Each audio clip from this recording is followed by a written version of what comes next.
Before we start this video, understand I'm going to get very upset.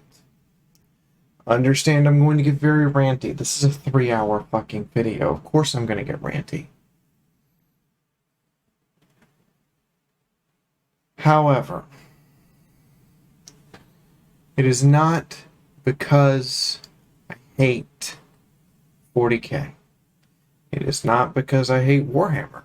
I love and adore Warhammer. And all of its stupidity, its ridiculousness, its engineering that makes me cry. I love it. Which is what makes this hurt so much. Hammer and Bolter, with more funding and better animation, would be a good show. Straight up. And longer episodes. Give me 6 more minutes of animation per episode, Games Workshop, and it would just be good. As proven by the couple of good episodes that I mentioned and congratulate them on. Angels of Death would be amazing in full color. Angels of Death would be fantastic if the episodes were in the right order. It wouldn't be worth losing everything we had on YouTube for free. That's for damn sure. That's what makes me so mad. Games Workshop has lost $2 billion. Here's their stock since Warhammer TV released. It has been a total, utter failure between that and the boycott of buying their stuff.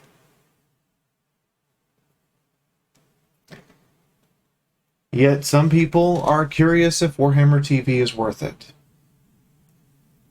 That's what this entire video is to show you.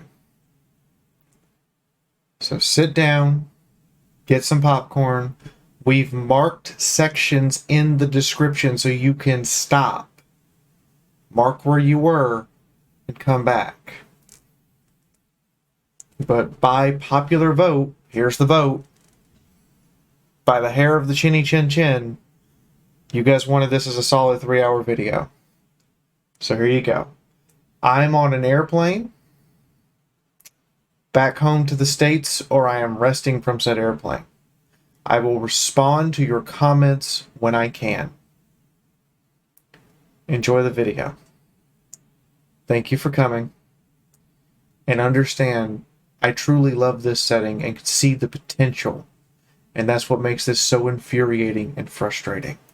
Is I could see the potential of all of this and realized how much they fucked it up.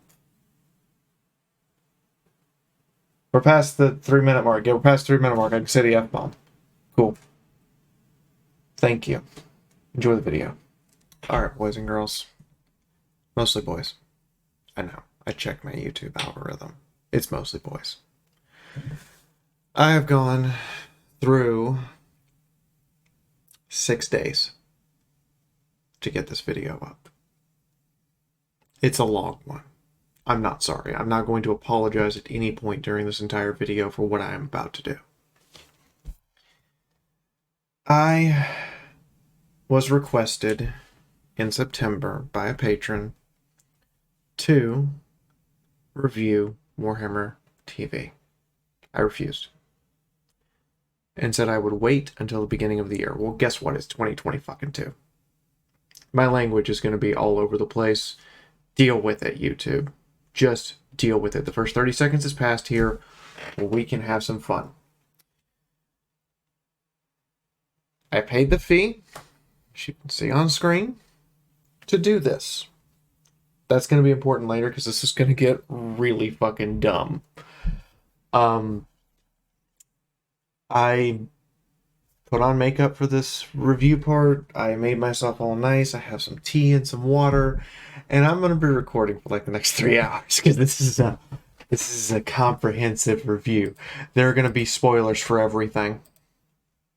There are 35 pages for me to... 36 pages, excuse me. I added just a little more. And 11,000 words for me to go through. Okay? Go get some popcorn. Sit back and get ready. It's very rare that I do a long form video anymore. Well, guess what? We're doing one. Now, I bit this bullet for you. I did it. I hammered down on Friday, and then I paid the subscription fee, and I started watching stuff, and I'm like, oh my god, what have I got myself into? My wife, who has been sitting next to me, we're still in England. I've got another week here before I have to go home, and she comes home with me, thankfully. But the point is, she sat here and she watched me doing this and is like, please take a break, hon. I'm like, no, I'm finishing this. So here we are. I have watched at least 2 episodes of every show and the entirety of Hammer and Bolter and Angels of Death, which are the 2 animations they did. And I'm going to talk about all of it. Mostly this is going to be about the animations. Why? Because they're the only thing unique to Warhammer TV, and literally, if you paid money, I'm sorry, but there are better shows you could go watch that you would get more enjoyment out of. You can see Astartes on various places on YouTube, and now we're going to go over all of the other stuff that isn't animations first. Citadel Color Masterclass, Warhammer Battle Report, Deep Strike, and Lore Masters. I can get better shows for free on YouTube with better hosts, better production quality, better production value, better audio editing, better audio balancing, and most importantly, just better shows than these. They are mediocre in the worst ways. They're not amazing, but they're not bad. They're just super mediocre, except Deep Strike. It's a piece of shit. And I watched 2 of every episode just to make sure that it was about the same. If I want lore, I'm not going to watch Lore Masters. It's just not appealing. There's too little there. It publishes once a week. 40K Theories puts out a goddamn episode every day. Major Kill puts out a goddamn episode every day, just to name 2. There are so many people who do such better work. And it shows. Not to mention, while, it's basically a glorified slideshow when you're watching people on YouTube, guess what? Lore Masters isn't much better. It just copied what people did before and tried to put a paywall up for it.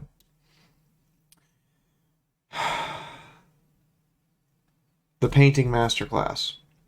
If you're a beginner, like dead honest super beginner who no one has taught you anything about painting, okay, you'll get something out of this. If, however, you're not, go watch Squidmar. Go watch some of the other painting dudes on YouTube, particularly dudes who will use something besides Citadel paints. Go look for guys who will use Reaper or Vallejo or something besides Citadel, because the only thing, they will not even use natural materials. They will not use anything that's not produced by Citadel. They won't even use green stuff. They use blue stuff because it's produced by Citadel. And these people do not sound super happy to be here and are definitely phoning this shit in. I get they're the Game Workshop's experts, but they're not show hosts, and it shows, and it comes through that it shows, and it also comes through that I don't even think they're being paid properly for, doing what is effectively 2 jobs, which is painting a miniature to be displayed by Games Workshop, and also hosting a TV show. Yeah. Deep Strike, their talk show. So far, the only thing Deep Strike contains is it is the hype machine for the Warhammer animations on Warhammer TV. It doesn't do anything. It doesn't criticize them. It doesn't ask questions. It doesn't dive deep in. It is literally a hype show for Warhammer TV's animations. That's all it is. The main host, whose name I couldn't even be bothered to include here, drones on and on like a drooling fanboy.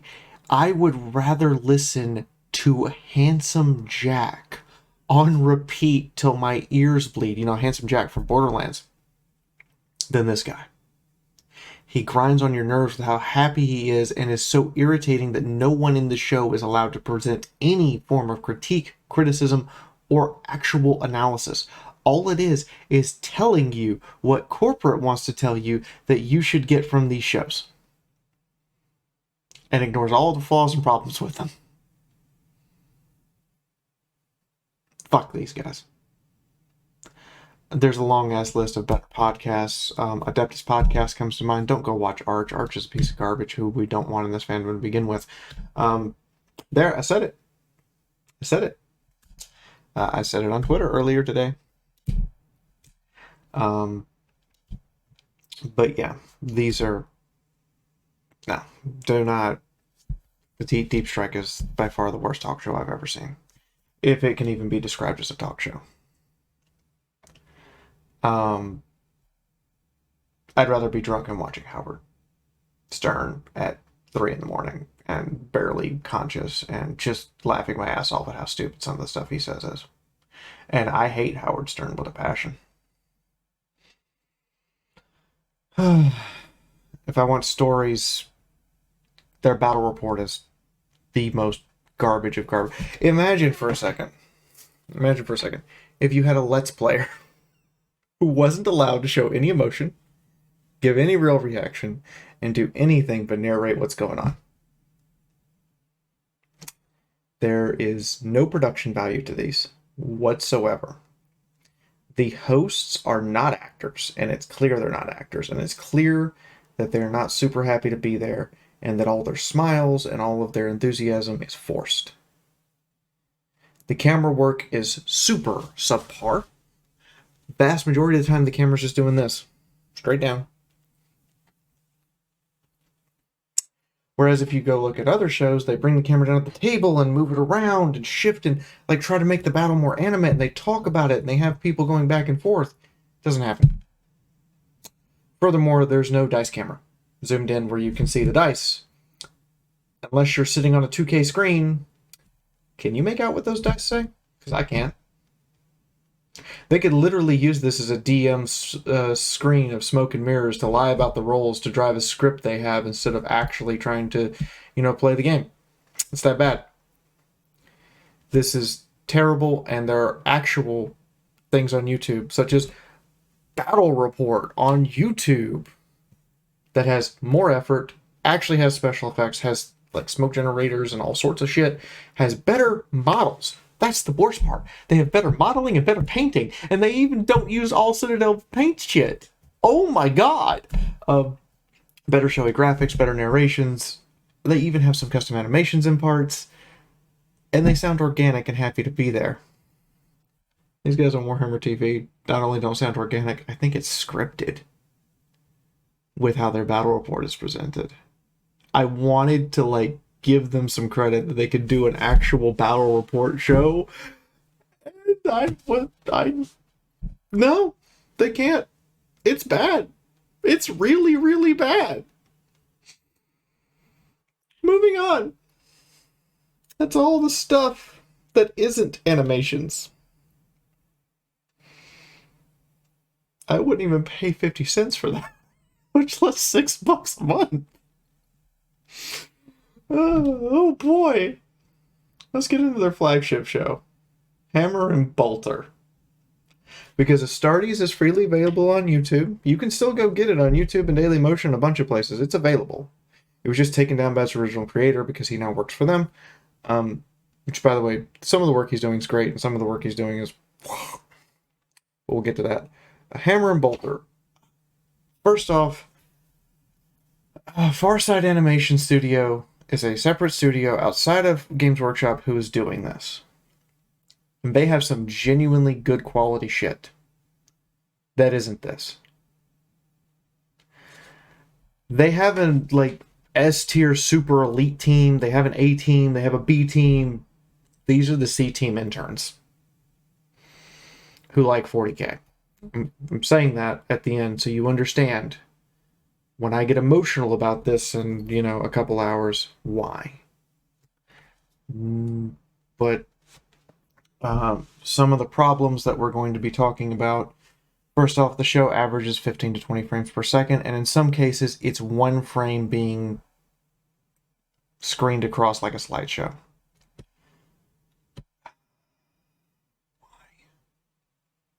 Why? There are some render errors here and there, and occasionally Warhammer TV even has an error rendering it to me, so instead it puts up this little yellow circle, but the show's still playing, and I'm not actually disconnected or anything. It's just Warhammer TV's having a problem actually rendering the show to send to my computer. Your servers are that shitty. But for the first few episodes, everything's going to be super jerky, super glitchy, and god the fuck awful. I watched the whole series, by the way. Just so you know. So, for a start, the free episode with Commissar Yorick, old Bale Eye, it's not episode 1. We were lied to. We were told this was episode 1 and we were all going to get to see it for free. It's not episode 1.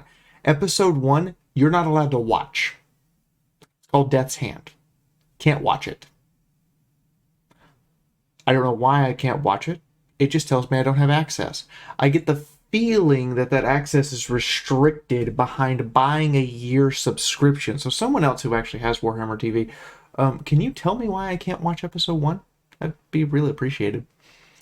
You can see the error right here on screen. So we're going to skip to episode 2. Episode 2, Hammer and Bolter. First of all, this is the shortest episode of the series because it says it's 17 minutes. It's actually 12 because of all the logos, credits, and everything else they threw in there just to eat up time. Second, the animation is god the fuck awful. Everything is stilted. The servo skulls look like they're moving around on zip lines. If you look at other things like, say, Eisenhorn Inquisitor, which is a terrible fucking video game, but you'll notice his servo skull moves up and down. If you look at Inquisitor Martyr, you'll notice their servo skulls float, even though your perspective is top down the whole time. You can actually see them floating. These things just do this. What the fuck is that? The character faces are atrocious. There is zero emotion, and the lip flaps are just awful. I mean, like, episode 2, Dragon Ball Z abridged lip flaps. And it's the only existing way to make it clear someone's talking. They oftentimes will use the same trick that people in a bridge series use for when they need a character to keep talking, but they don't have enough animation or bits from the actual original series to use to emphasize that talking, and zoom out and pan the camera and just have it sit there where no one's moving or doing anything. Which is great when you're doing an abridged series because you don't have the money, funding, or team to do true animation. But when you're doing true animation, that shows you're being cheap. The subtitles at several points in this are off, and the smoothness of the animation is the same kind of smoothness I would have expected from anime like Heavy Metal or Blue Submarine number 6. It's that bad for how jerky this shit is. I'm not kidding. Those 80s and 90s anime, I'm showing some of them on screen right now, have smoother, better, and more animate animation than this in 2021, and it's now 2022, and you're still posting this as like your flagship show? Oh boy! Have I got some... You're a multi-billion-dollar company. This is your flag... Oh god, why? Why am I torturing myself for this? Alright, somebody paid money for me to torture myself for their amusement. The plot. It's actually good. The writing and screenplay, like the actual plot, is pretty good. If this wasn't the first episode that you're allowed to watch of the flagship series for their TV. If this was like the 5th episode or the 6th episode out of 9, okay, sure. Be great. But The Hammer and Bolter is supposed to be a slice of life of 40k. I like that as a concept. But the execution is, boy. There's an emphasis here on the fact that the Imperium doesn't use AI. It doesn't use robots. It has people do things that we have computers do. And the problem here is that I'm going to say it. I'm going to say it. It does this to such a fine point that it gets monotonous and ridiculous, which is something you want for a grimdark universe. That's great, but this being the first episode, this is not where you wanted to take it. Unless you are a big fan of 40k already, and when I say big fan, I mean someone who has dove so deep into the lore that you're drowning in it physically. A lot of what's going to be presented here are strange concepts you're going to have to go look up. And yeah, the way Tzeentch spreads corruption over a planet using this insidious method is great. The fact that the top leader at the very top of the ladder of the religious order is the actual representative of Tzeentch on the planet gives some real Lovecraftian super horror. The sequences when the initiate is trying to touch the book and the Tzeentch horrors appear and talk in his head and fuck with him. Fantastic. But the actual animation around them, I've seen better animation from Mutant League than this. And Mutant League is famously bad at its animation and has one of the cheapest budgets ever known. I've seen better animation from Gen 1 My Little Pony than this shit. That's... boy. You know you fucked up. Even hardcore Warhammer fans would probably get a better experience listening to this as an audio drama done as a creepypasta for 40k than this animation presents it. That's kind of sad. When an audio creepypasta would work better for your story than the animation you present, you got a problem. Moving on.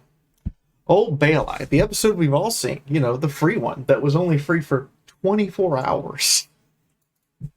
If you want to advertise something, you might want to make it free for longer than 24 hours, unless you know it's bad, and they knew it was bad. And it's not even episode 1, it's episode 3. They can't even get their episode order right, and they lied to you about, you know, seeing the first episode. No, this is episode 3. I get the feeling this was the first episode that was complete, not the first episode that was planned or implemented. There you go. This is an awful introduction to this series. This is by far the worst episode they could have put as the free episode. Like, I mean it. This is the lowest point. This is the absolute, you fell out the bottom of the barrel and you're in a pit somewhere level of why. Fuck this episode. It makes Commissar Yarrick look like a cold, calculating, cunning, intelligent war master, and also a rage fueled orc. He literally has sequences where he screams like an orc. It's comical. I have no words for how much character assassination they perform on the poor man. I know he's a fake individual in a far-off universe, but if you've played I think it's called Battle Sector. It's a 40k game by Slytherin Studios. I need to look this up real quick. But if you've played, oh, here it is, Armageddon, Warhammer 40k Armageddon. If you played Armageddon, then you've met Yarrick as actual Yarrick. This is, ugh. This might be the orc interpretation of Yarrick, because the entire episode is supposedly being told from the perspective of an orc sage, which I didn't realize orcs had people who were devoted to keeping history, but apparently they do. And it's told to an orc crowd, so I guess that would explain a lot of the stupidness, but okay, look at how this character on the bridge dies. You see that? It looks like a college humor sketch or an animation that, you know, was done by someone as a joke. There's a lot of that in this show where somebody dies and it's just dumb. It's funny. It's stupid.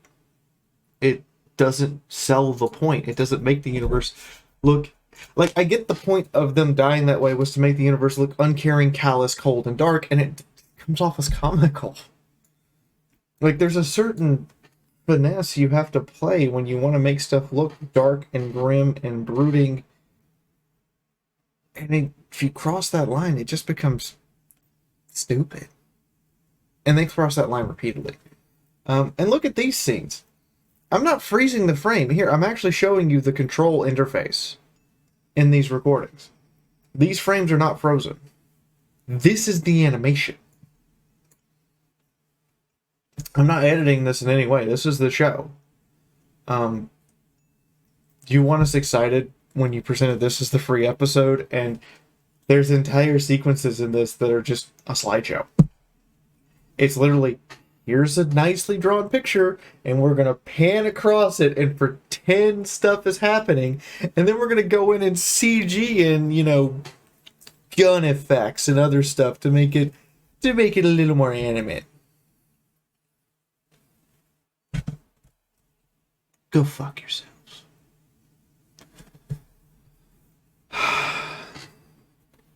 This is absolute trash. This is the worst episode in the entire series. But you know what? It's a train wreck. And we're on it. Let's see how many cars get piled up before we get smashed. Episode 4, Fangs. If this is your first introduction to the Volca Fenrica, or you have not actually read any lore on them, but you've played again games against them, and you've kind of interacted with them only on a limited basis, you haven't actually read or done any research. This is an excellent introduction to them. If you want me to hate them with an unbridled passion.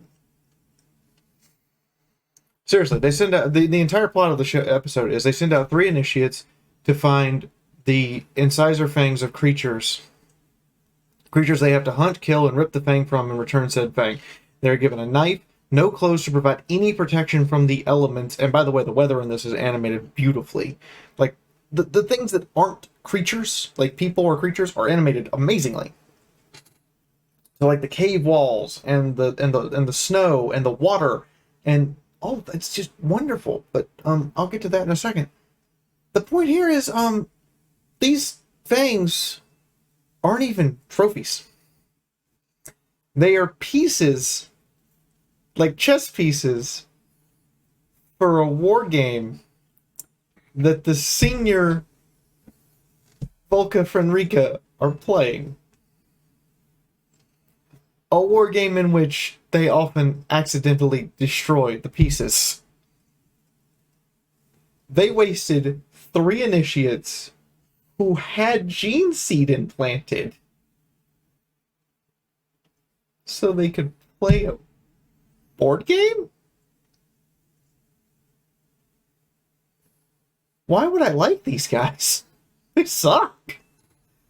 And there's no misinterpreting it. That's what they're doing. They make it very clear. And they casually get killed in the name of manliness. And I'm like, you're Space Marines. You're better than this. What the fuck? If you know anything about Space Wolves, this would actually make you mad. And you're really not gonna like it. I like Space Wolves usually. They're okay guys. I've never fielded an army of them, likely never will, but I do put them in my Deathwatch squads. This however, episode's plot, its animation quality, everything is just like, no, don't do this. I like the following things about this episode. After 2 full episodes of this show, we finally get some basic facial animation. We get blinking. They learned to blink. Their lip flaps are still blah, and their facial expressions are still stone wall of no.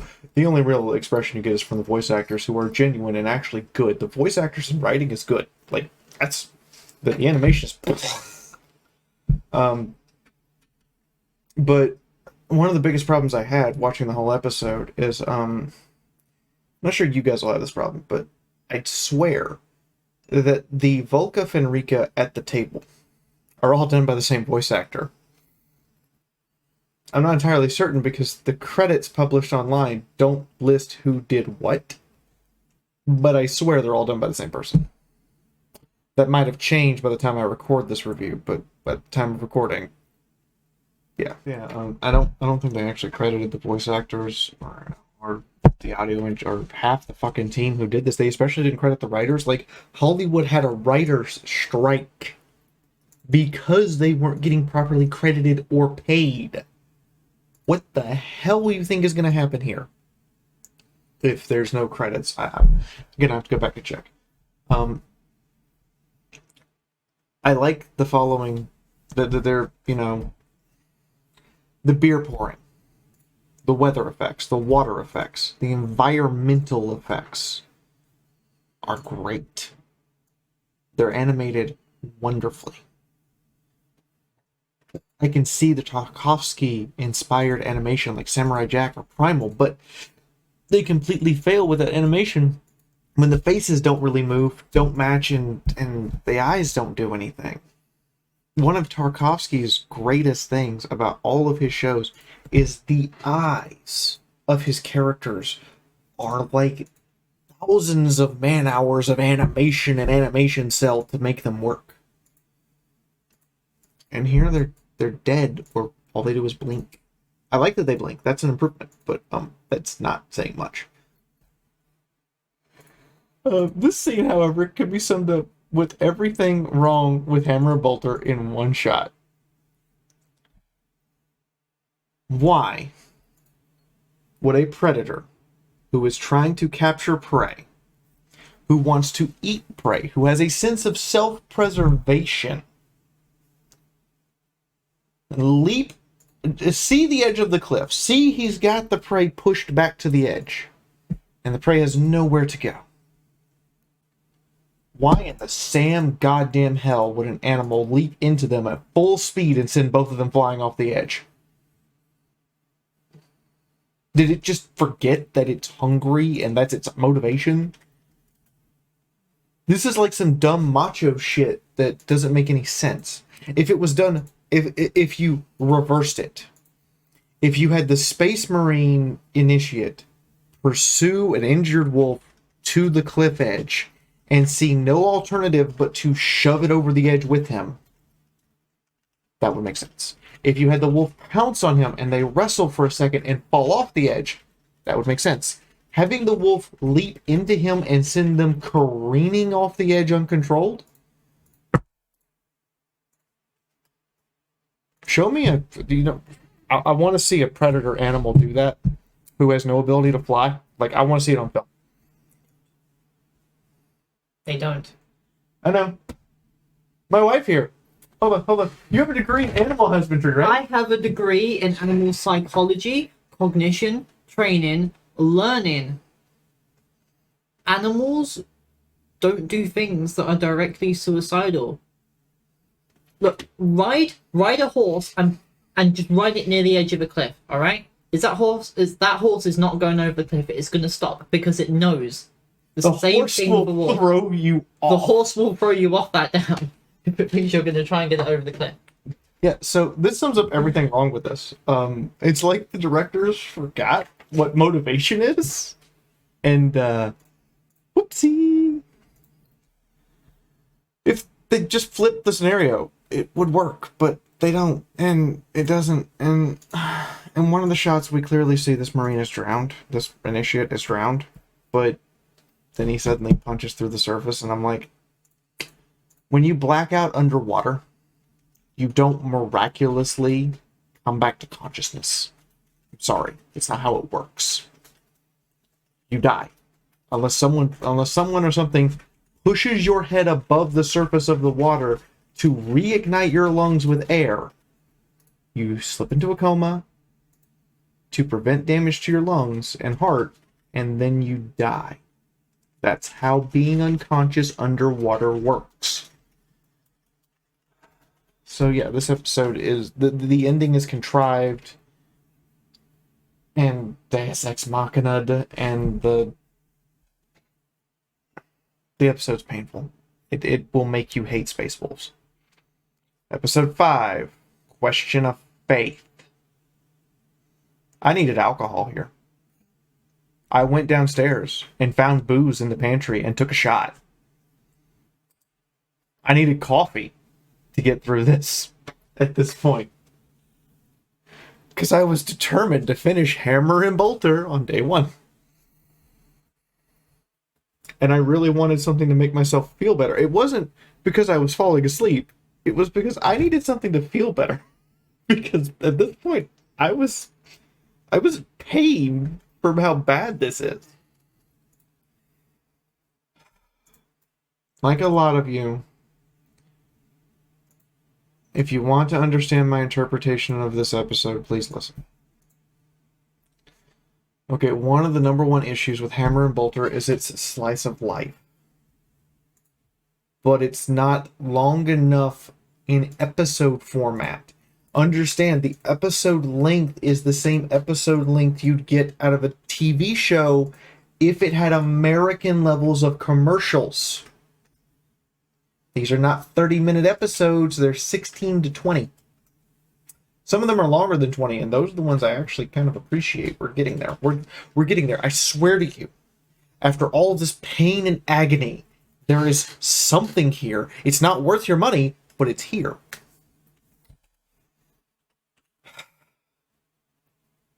See, I was just going to write an overall review, and then I decided, no, we're going to do this episode by episode because there are actually some gems here. Question of Faith isn't one of them. Because the characters are cut out in this final pivotal moment, I'm supposed to have some attachment to them. I'm supposed to have something that makes me like them and want them to succeed, and I don't. I don't. Knowing what Sisters of Battle are, being a huge Sister of Battle fan, my first introduction to Warhammer 40k was sitting down to play Dark Heresy as a Sister of Battle initiate. That was my introduction. That Sister of Battle I played for 4 years and went on to become Rhea Sister Morphine Inquisitor, who I still get calls about on rare occasion. At least once a year somebody calls me and asks, hey, this is so-and-so from the game store in Birmingham or Atlanta or Nashville. Can we use Rhea as an NPC? Go ahead. Whatever. Here's her character sheet. Here's her general motivation and personality. Have fun. And yet, I watched this episode completely passively with no emotion and no feeling.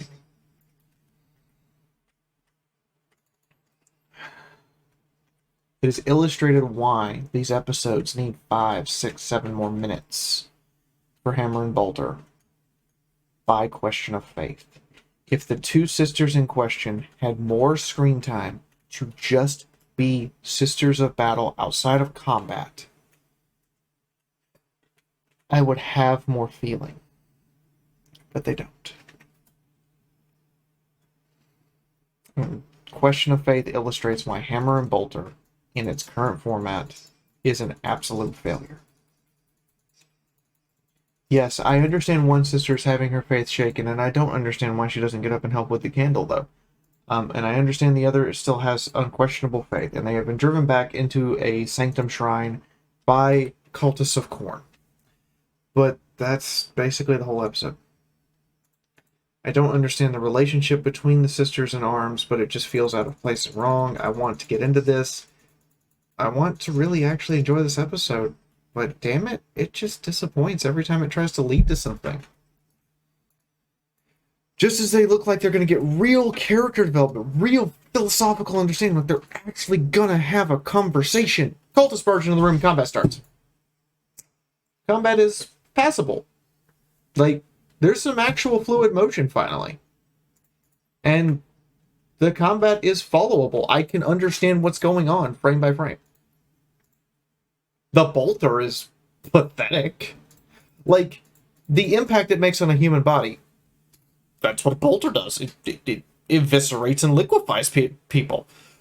But the sound of it sounds like a shitty AK-47 from Call of Duty. That's disappointing. It doesn't have the big bass, the ka-thunk you would expect a gun that's like the size of my fucking body would have.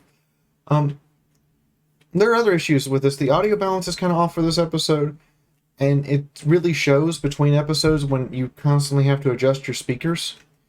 Also, Games Workshop, to the guy who's programming this interface, why the fuck do I have to turn on the subtitles every time I come back or every time I transition between episodes? The subtitles don't automatically stay on. They just turn off. There's no setting anywhere in Warhammer TV just to say, I would like subtitles on all of my shit, and I would like it turned on, please. Instead, and it doesn't remember that I turned on subtitles for that episode. I have to turn them back on when I start the episode again. But the subtitle guy is like 1,000% effort. He actually puts like subtitles up, even when the audio guy forgot to put the voice actor lines in, which happens like 4 times in Angels of Death. So good job, subtitle guy. But on another note, the audio balance is terrible. So like the previous episode, I had to have the audio up at 100%. In this episode, I had to have it down to 40%. Because they forgot to, like, maintain a decibel range. The audio balance is worse than some of my early videos. Those are a nightmare. Not to mention, in case you didn't know, it makes me select my language every time I turn on the audio, and it doesn't auto-dismiss it. Like, it doesn't dismiss after a couple seconds, or when I move my mouse off of the interface for the subtitles, it'll leave that up and block the whole screen until I click the X. What? Like, go look at Netflix's interface and come back and talk to me. Or YouTube's. Go look at either of their interfaces. Come back to talk to me. By the way, in the previous episode, after all that facial animation, we're back to dots for irises and no blinking and such limited facial animation and shitty lip flaps and fuck. This looks so cheap that I swear to fucking God, first year freshman animators who are hand drawing this could have done better. And I mean that. I've seen first year animators who hand draw stuff, they actually would give a shit. I'm not saying the people who didn't draw this didn't give a shit. I mean, there's a lot of detail, there's a lot of artwork, there's a lot of effort. But the actual animation side shows that they didn't have the budget to do more. Further, since she reloads her bolter and doesn't rechamber. Basic, sold, and she has her finger on the trigger the whole fucking time.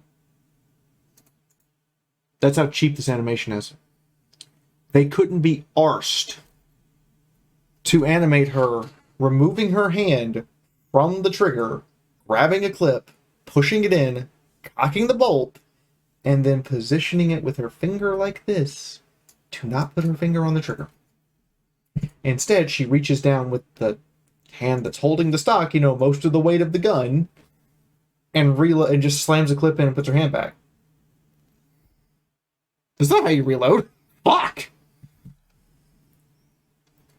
And then we're back to Johnny Quest 1970s calls when like their lead animator back.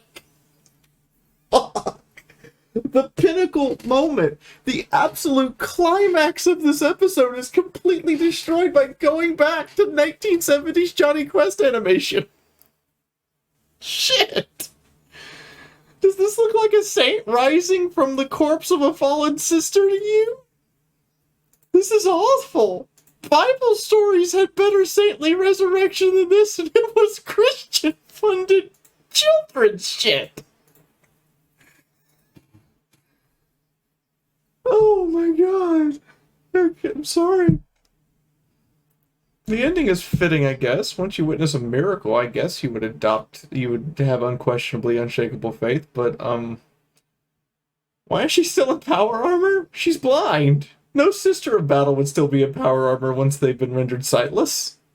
Also, on a side note, something I should probably go over, why are they even bothering with armor?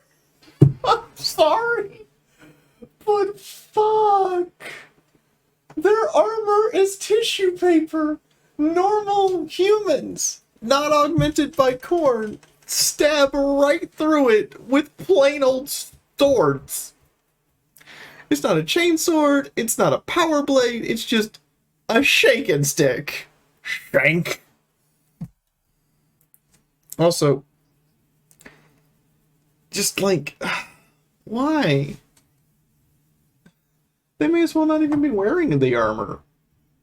Like, it's pointless, because anytime that someone in the animation gets through with an attack, it goes right in. What?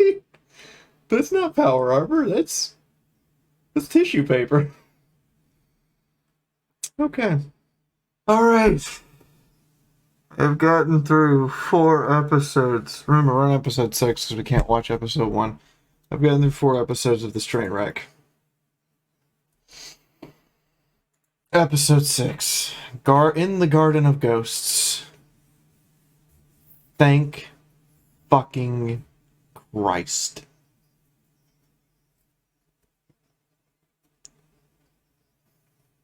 If you watch 1 episode of Hammer and Bolter, 1. This is your episode. This one. It's longer than the rest. It's better written than the rest. And it shows. This episode, the concepts of how soulstones and warlocks interact, the way they act like memory orbs from Fallout Equestria, and yes, I'm going to bring that up because that's exactly how they act, and I'm like, this is beautiful. This is wonderfully done. Why did this take me 4 train wrecks to get to something decent? Let's go over the bad parts first. This. Animate me, brother, please. Seriously. What? Why are they marching like they're in parade and it's just like stick figures that aren't moving being dragged along a chain?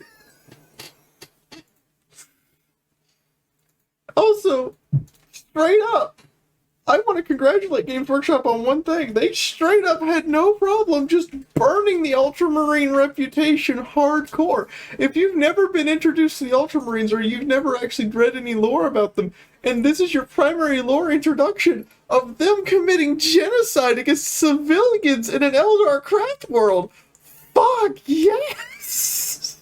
They straight up murder women, children, militia, actual soldiers. Don't give a shit. They just kill everything. And they call them all sorts of names, and they stomp on them like ants, and they are genuinely bastards.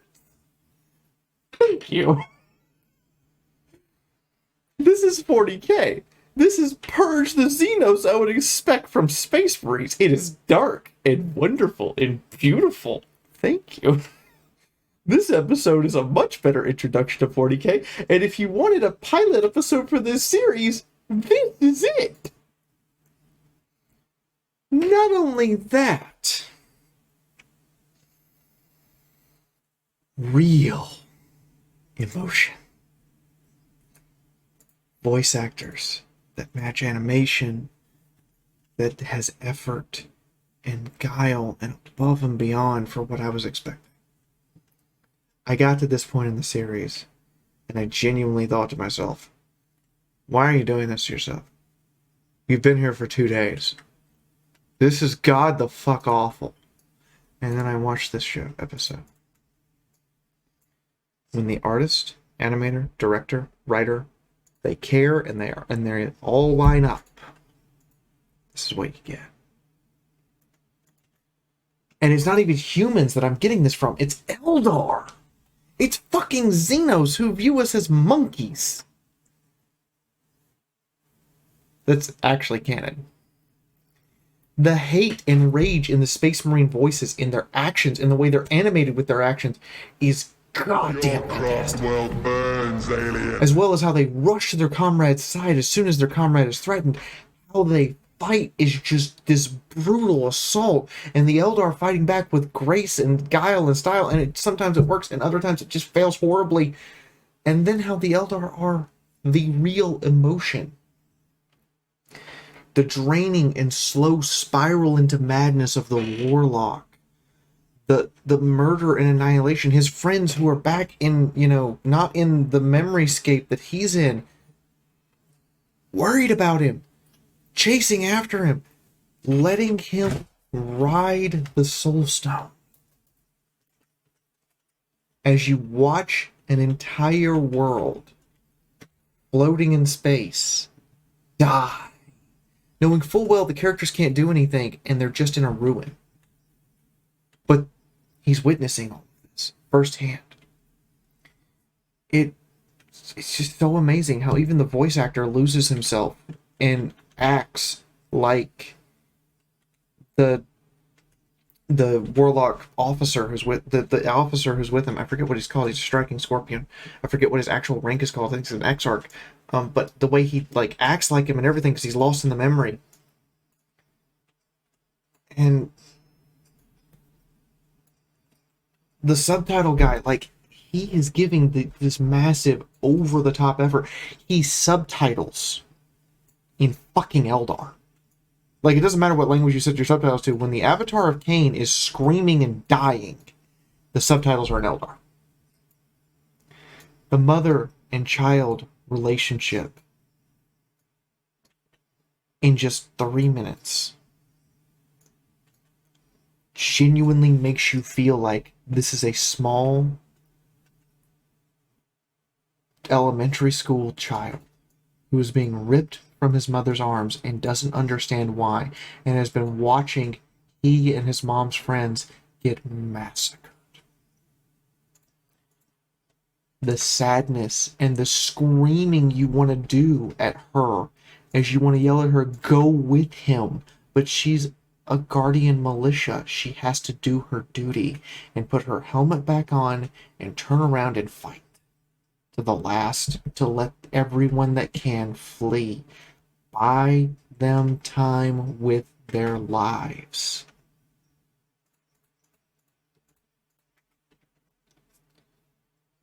The second part I want to highlight, to the very end, he finds his mother's body, her soul stone. He grabs it, sees it's her, and puts it into a wraith guard. I cried. He came back for the little piece of his mom he could.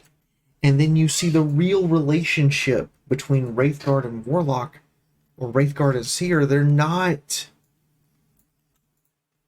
mindless automatons like they're portrayed in the video games. A Wraithguard forms new memories. It's a living soul. And it can speak. I cried. This was worth something. And now I have to highlight the one part of the episode that's just done poorly. The mother's death. There is all this rage and hate and fuel and emotion in this Space Marine slowly choking the life out of her till he snaps her neck. And then the animation for the Space Marine throwing her corpse is comical. Literally something I would have expected to see on Carl the Llama. Or poorly animated College Humor or Dorkly. It's inappropriate for a 40k scene. It is... I get it's supposed to be this callous, it's dead, throw it away type, but no. It doesn't come off as that. It comes off as something from fucking Aqua Team Hunger Force, okay? It's just that badly animated. Actually animate her corpse getting tossed. Give me a shot of her lying there, neck broken at an unnatural angle, bleeding out of the mouth and eyes. Give me that shot.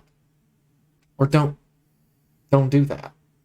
Like, make that decision, make that commitment. But this episode, best fucking episode of the entire series. This is what should have been the free episode. Hands down. If you had made this the free episode, this series would not have the horrible reputation it does. Now, let's talk about Kill Protocol. On this little YouTube channel that's dinky and that I do stuff for because I'm still passionate about some things. First of all, goddamn, why are machines and the non-flesh tech priest so well fucking animated? The eyes on this tech priest, the entire episode, like the whole fucking series animation budget was blown on her cybernetic eyes. I'm not even exaggerating. The number of zoom-in shots where we see the eyes moving around and giving, like, it's a machine, but somehow it has emotion, and I'm like, could you have maybe done this with spread this out for the other episodes, please? And it's just beautifully animated, genuinely good, and dude, we have actual walking animation, shifting shoulders, bobbing heads, moving body parts that move naturally.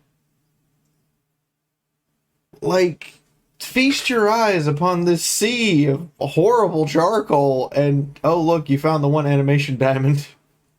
This was not worth all the other YouTube animators, especially Sodaz. But the episode's at least decent. Never forget what they did to Sodaz. Never forget. Nothing in this episode is halfway animated. Even the orcs who were just slaughtered. The walk, the animators, like, this rivals Disney golden era level of animation dedication. The movement, the emotion, the flex, and the voice actors' delivery. There are people who are decent VAs that the VA here just puts them to shame. This is so well done. Why? The scene with the guardsman where the Mechanicus, like, is explaining to him, oh, I'm about to kill you and take your arm, but I'm gonna make it worth it for a kernel of truth and secrecy. How she even explains in not so subtle ways, and very subtle ways, that she's taking something from him and he doesn't understand.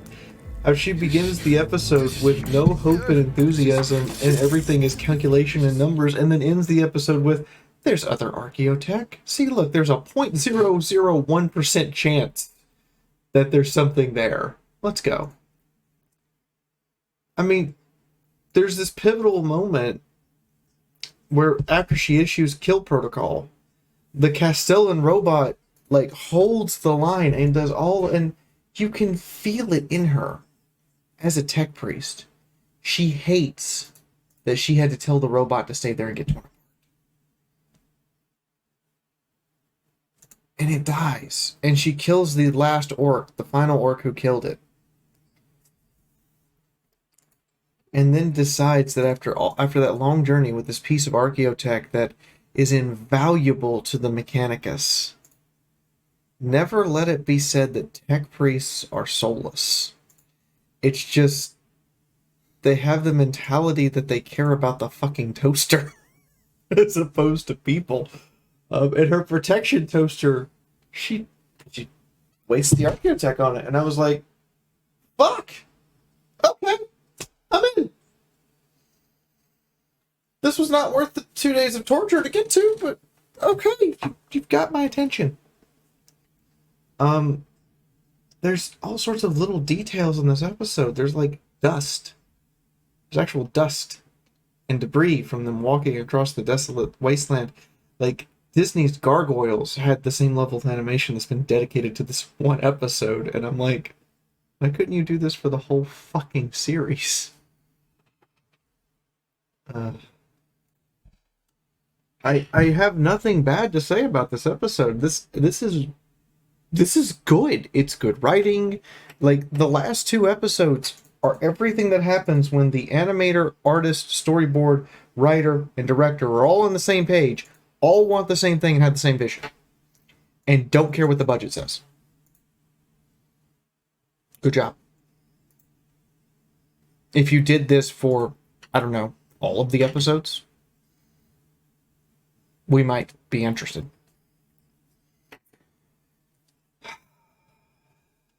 Episode 8.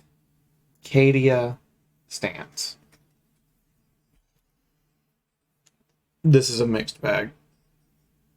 It is a shitty mixed bag of an episode in every way. Writing, storyboarding, plot, direction, and animation, it's all mixed. First of all, if you don't know about Cadia, you won't get the episode at all, or understand at all. So this requires a lot of information beforehand, not just about the destruction of the planet, but why the planet was the way it was. Like, there's a lot of information you need to really want this episode. Otherwise, it's not gonna go over your head, but it's just gonna hit you in the face like a sponge. And for a second, you'll feel something, and then you'll be like, "Oh, I'd like some popcorn." That's what you're getting. Artistically, not animation-wise, artistically, the episode is beautifully drawn. Every soldier is customized. They all look slightly different. This looks like an actual army unit, where if you look at it from a distance, everyone looks the same. But as soon as you get interpersonal range to talk, all of them are clearly individuals. There's so much effort to convey that, from the things written on their guns, to soldiers with cards in their hat, to the way their armor is inscribed and insigniaed, to the way they're scarred, both their faces and their armor, to the weapons they wield, to how every soldier has a slightly different way of fighting in close quarters combat. Every lasgun is different. Every soldier is custom. The whole thing is beautiful. And the gray and brown and ugliness of trench warfare around them could not be better suited. And then the actual combat. Fuck me. It can be summed up in this shot with the last cannon. The crew of that last cannon is nowhere to be seen. You can actually see one of them lying on the front of the last cannon dead. The last cannon has no animation unto itself. Not a single bit. There's no power-up sequence. There's no aiming it. There's no there's nothing. It's just a still picture. That is not in sequence with the background. It's not in style with the soldiers around it, both the dead body and the guy that's still alive. It's just out of place. And then it fires, and I'm like,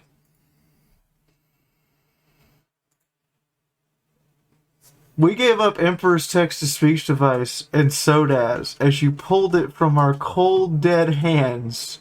For this?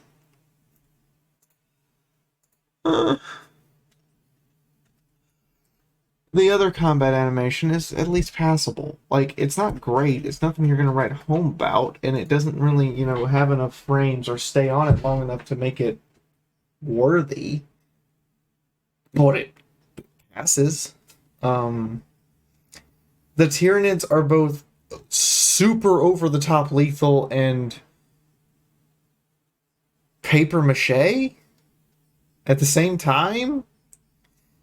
Like, sometimes the las weapons blow things apart like you shot it with a Ma Deuce or a 20 mil. And other times, it makes a nice and neat little hole. Like, make up your mind. Is this a hand cannon or a pea shooter?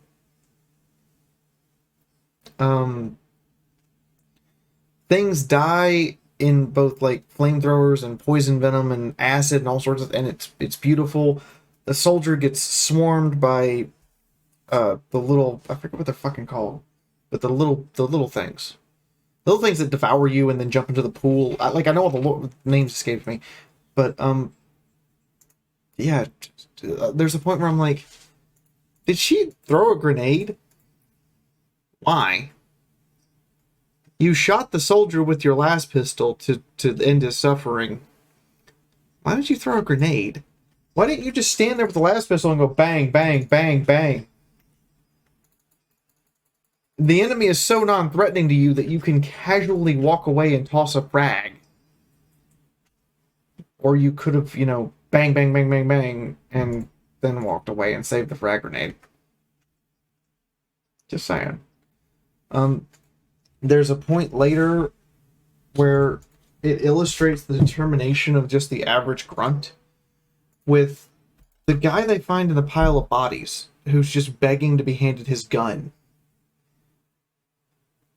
And Messenger Boy refuses to let her give him the Emperor's mercy, so they put him up on the firing step, give him his gun and a grenade, and say good luck. And he's like, he'll never hold that line by himself. You don't understand. Everyone stands. Period. And that's a good illustration of that moment. The messenger suddenly coming to the realization he should be a soldier as a messenger, and telling the sergeant who's escorting him that everyone stands, helping her back up. That's great.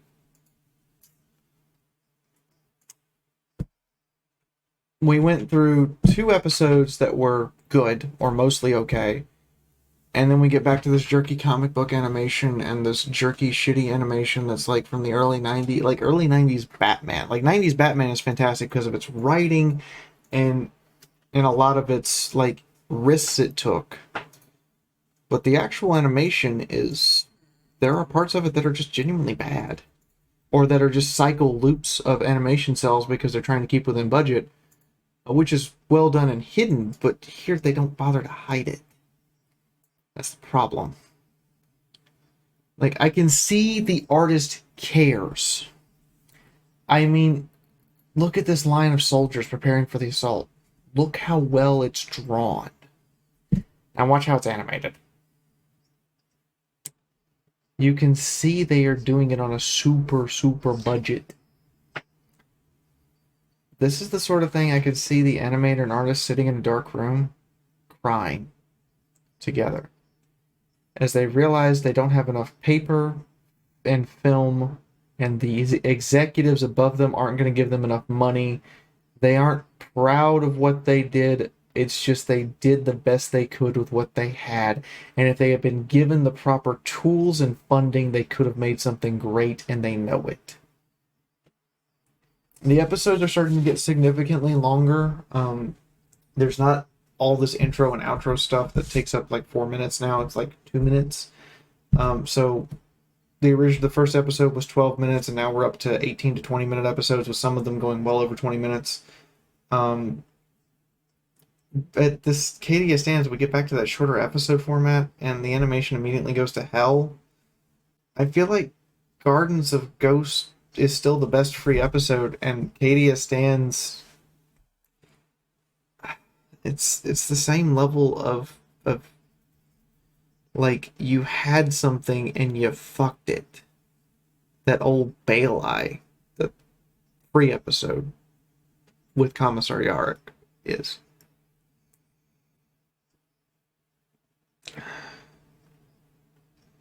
I can see so much personality here. Cadian soldiers, their kit modified to customize for them. All of them having different little bits and bobs here. Their las gun, you know which gun is theirs. Their suits of armor, it's their armor. The dings on it justify that it saved their life. And the plot moving on just makes you feel small. And that's what it's intended to do, but I don't understand how the Tyranids can interfere with electronic radio transmission? That's a new one. Like, I looked this up. That's a new one. Interfering with psychic transmission and astropaths. Okay, yes, that's a thing. But regular radio over the Vox. Nope, no instances. That's new. Just saying. And I'm interrupting your video right now. we're gonna say this out loud. If you people want to see more stuff like this, more especially long form reviews like this that take hours and days to prepare, and for me to go, look at stuff that's behind paywalls for you, slap the like button. This is something haven't seen other creators doing with the Warhammer TV stuff, is actually reviewing what's there. So yeah, also, we have a rule here. I want to know that you're not bots. And YouTube's algorithm is really easy to manipulate. You want to know how? Go in the comments and type ... for the algorithm. Just type that as your comment. You don't have to do anything else. You don't have to say anything else. It's that simple. And you will be giving a lot of support to me. Share this with your friends. If you want to see more, subscribe, hit the stupid bell. Like, slap that bell like it owes you money. Anyway, back to the review. The trenches are well drawn and terribly animated. I see the foreshadowing at the start with the suicide drone. The way the spore mine is delivered by the animation episode, it's just out of place. It would have been a much better plot point if the messenger had evolved into an actual warrior. And at the end, when the sergeant is relieved, the sergeant goes out ahead, and the messenger sees the spore mine and says, "Get down," and shoots it. And like blows, he doesn't have to really hurt himself. He could hurt himself, but he doesn't have to. Instead of having the Cadia sergeant sacrifice her, like, her sacrifice has no meaning. She's been the elite veteran soldier this whole time. And it makes the episode fall flat. Like, the ending of this episode just, it brings you back to reality. It lets you know this is fake. It's contrived. It's dumb. Not to mention the out-of-tone officers who clearly are in range to have seen the spore mine go off. Don't seek cover. Don't have bodyguards. They're standing in the open where another spore mine could just come along and blow them all up. Really? And not to mention the officers' jokes. It just wrecks the whole tone of the episode. It wrecks everything the episode was trying to show you. It wrecks it all. This was actually leading to something good, and then you just you lost your vision. You corporate executive this, and it's now shit. It's shit. The whole episode becomes just pointless eye candy that is bad eye candy.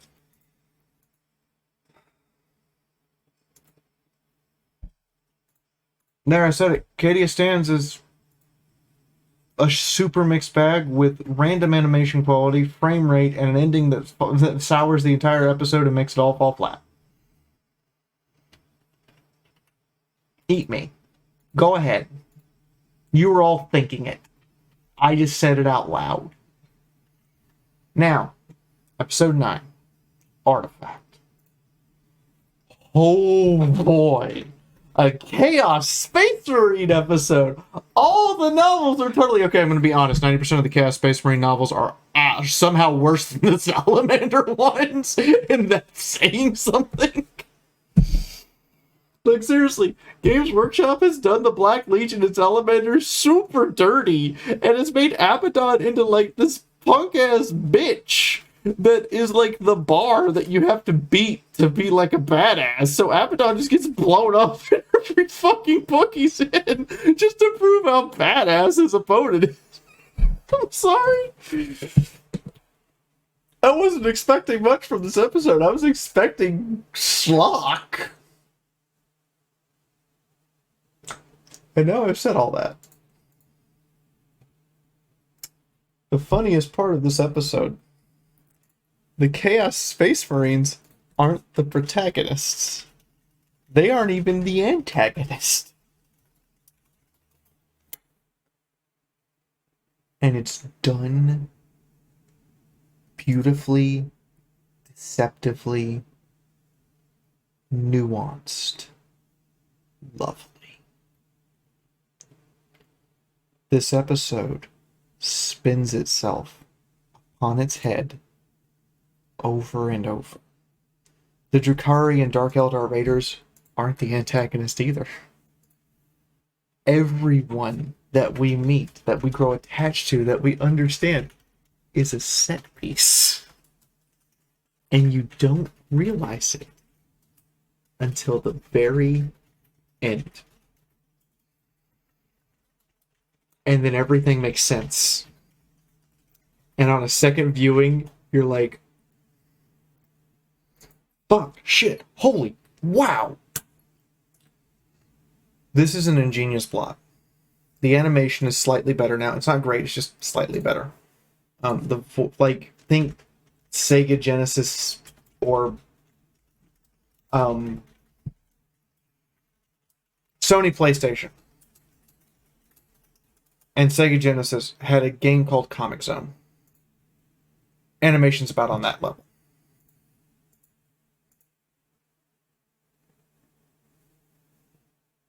Yeah, it's about that good.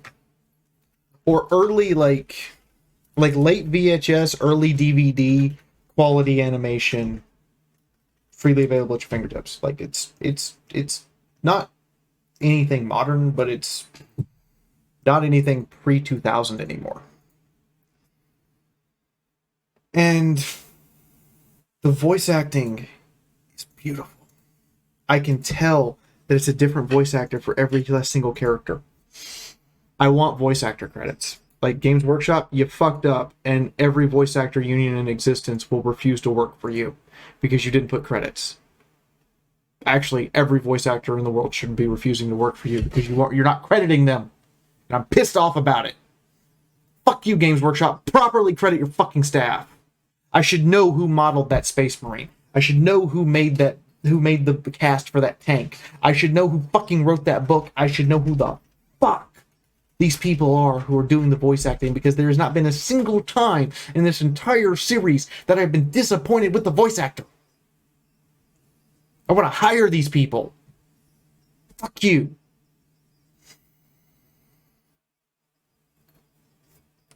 Anyway, rants aside. This turns the plot to, where is this going? Are they actually going to get access to not just the webway, but making their own webways, a device capable of doing that?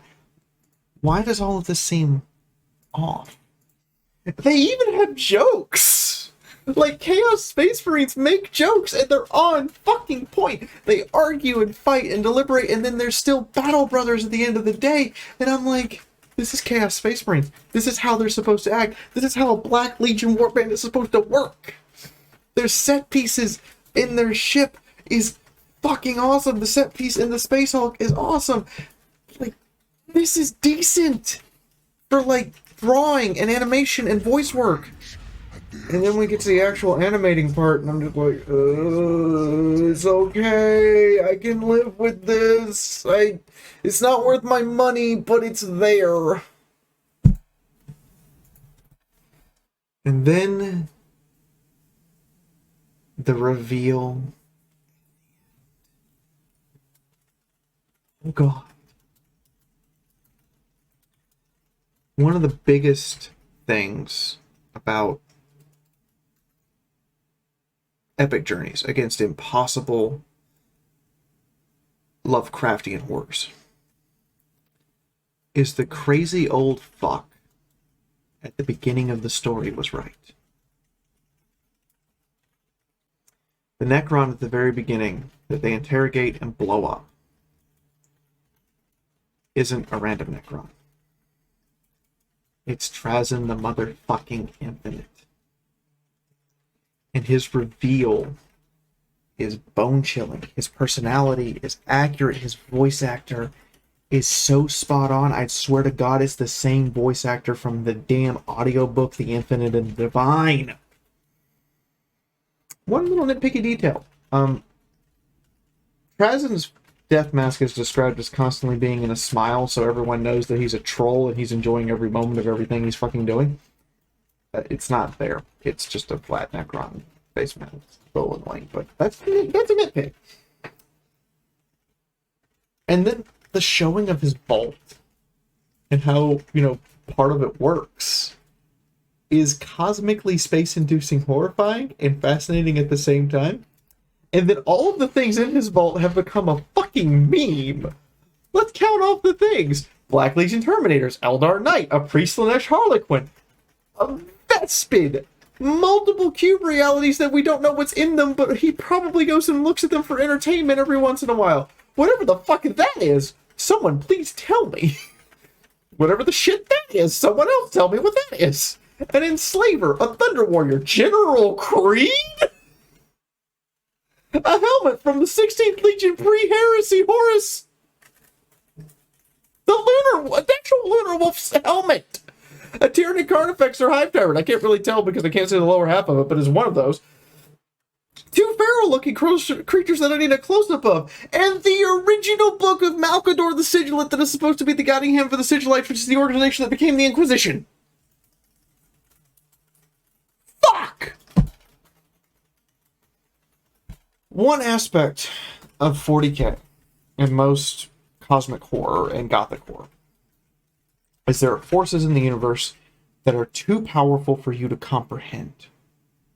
Too insane and their motivation too shrouded beyond human understanding for you to grasp, and yet they exist and you must face them. These things, like Space Marines, are genetically engineered super soldiers who stand nearly 3 meters tall, clad in a ton of adamantine plating, wielding weapons that go on tanks. And yet, they simply cannot fight back against the thing that exists in front of them. This illustrates, in a very imaginative and beautiful way, the unimaginable horrors of an alien mind with alien motivation, and how we as humans set our mind to focus on a goal, not realizing the consequences of our actions, nor realizing the forces at play could possibly be greater than us. To retrieve a powerful artifact that we ourselves have no method of recreating or truly understanding, only to be captured and placed in a menagerie. Despite the fact that we sent the best equipped, genetically modified, chaos-infused super soldiers we could make. Welcome 40k. If you have Kill Protocol, Artifact, and Garden of Souls, and you had 30 episodes of Hammer and Bolter that were that quality, this series would be received 1,000 times better than what it had been. If you hadn't killed the animation and had just been doing this alongside it, this series would be received 1,000 times better. You fucked up, Games Workshop. You have 3 good episodes, and from what I can tell, 6 shitty ones. Or 3 good episodes, 2 mixed ones, and a bunch of schlock. All of them having their flaws. The combat in Artifacts is passable, at best. Just passable. It's not great. It's just passable. That is the end of Hammer and Bolter to date. Now, I said I would do a complete review of Warhammer TV. I meant it. A complete review from beginning to end of every show. I gave you the highlights from the various shows that feature people and Hammer and Bolter. Now it's time for the eye-straining pain that is Angels of Death, and I truly hate myself for sitting down and trying to watch this in 24 hours. It ended up taking 48. I hate this show. And I like it at the same time. It is the worst love-hate relationship ever. Let's talk about Angels of Death. Blood and Duty. Welcome to Angels of Death, the only other currently exclusive thing on Warhammer Plus that you can not get anywhere else. I'm going to begin by saying this. I have run this by multiple people, including professional video editors and professional animators. Thank you to Ginger Senpai, Filmshot, and Argo Demon for the information here. Someone at the corporate office really fucked up. Let's start with episode 1 is not episode 1. Episode 5 is episode 1. This is episode 2. And this is not like some deep fake or technique to suddenly take the audience back to show them how we got here or anything smart or intelligent. This is just someone said, what if we did that but didn't actually reanimate or re-voice act or redo anything to make it work? Everything they wanted to be a mystery was already obvious and explained to us in the first 2 episodes. Everything that episode 5 explains was pointless because it's already, been given to us. There's literally no point to doing this. And you blew the mystery out of the gate in the first 30 damn seconds when you showed a Blood Angel missing an arm in Terminator armor facing down Tyranid Pure Strain Gene Stealers. Seriously, you killed any mystery right there. First 30 seconds of this episode, what was the point? Just understand, having watched this entire series, whoever gave that decision to move episode 1 to be episode 5, which we're going to go over episode 5 later, is a moron. Alright, let's begin the review of this actual episode. The artsy style of everything being black and white except for red.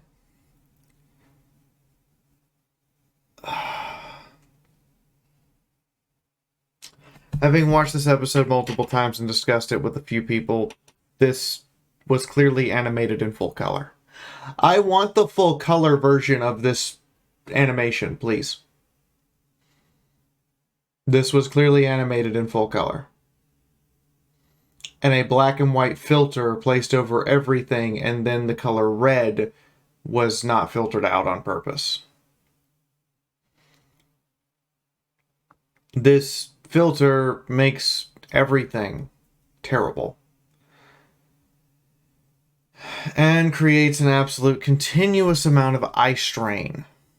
It makes explosions and other effects lose their gravity and power because you don't see particle effects, you don't see dust, you don't see debris, you just see polygons. The stuff that would normally cover up those polygons in computer animation has been removed by this filter. We lose so much of everything because someone chose to put a black and white filter over this, and it's not even true black and white. It's not properly calibrated. It's not properly set up. It's clear that this was done in post, not by the original animator. And if I'm wrong, I'm wrong. But considering that Games Workshop doesn't credit anyone in any of these episodes. Oh my god. I can't even tell you who animated this. Fuck. But yeah. And further, it makes the color red lose its meaning very quickly. It mutes the color to us. And the entire filter becomes meaningless by the second episode. Do not attempt to binge watch this series like I did. The eye strain is similar to the Virtual Boy from Nintendo, and you will actually physically hurt yourself. The voice acting and writing, on the other hand, is beautiful. I firmly feel the writing, the writer knew what they were doing. They understood how to make everything work. The voice actors were given proper direction, and damn. I had thought to find these vaults empty, Brother Ancaeus. Brother Hadriel, I did not mean to disturb your ritual. The writing and voice acting doesn't detract from things like, oh look, Raphael's helmet is clearly bone/skull white under a filter to make it black and white. Well, the skin is clearly flesh tone under a black and white. Like, if you knew how black and white films actually worked, they didn't have a very big gradient. You can tell when a filter for black and white's been put over something versus when it was filmed in black and white originally. And I'm going to rant about this color inversion a lot because it's going to come up a lot. Like, it definitely does significant amounts of harm, detraction, and destruction to the viewer experience for this show. I want to personally thank whoever made the decision to make this series Space Marines, not Primaris. Yep, I don't like Primaris. I don't like it as a concept. It definitely detracts from the Warhammer 40k universe. Like, if you just wanted to make new Space Marine models, you didn't have to make them their own thing.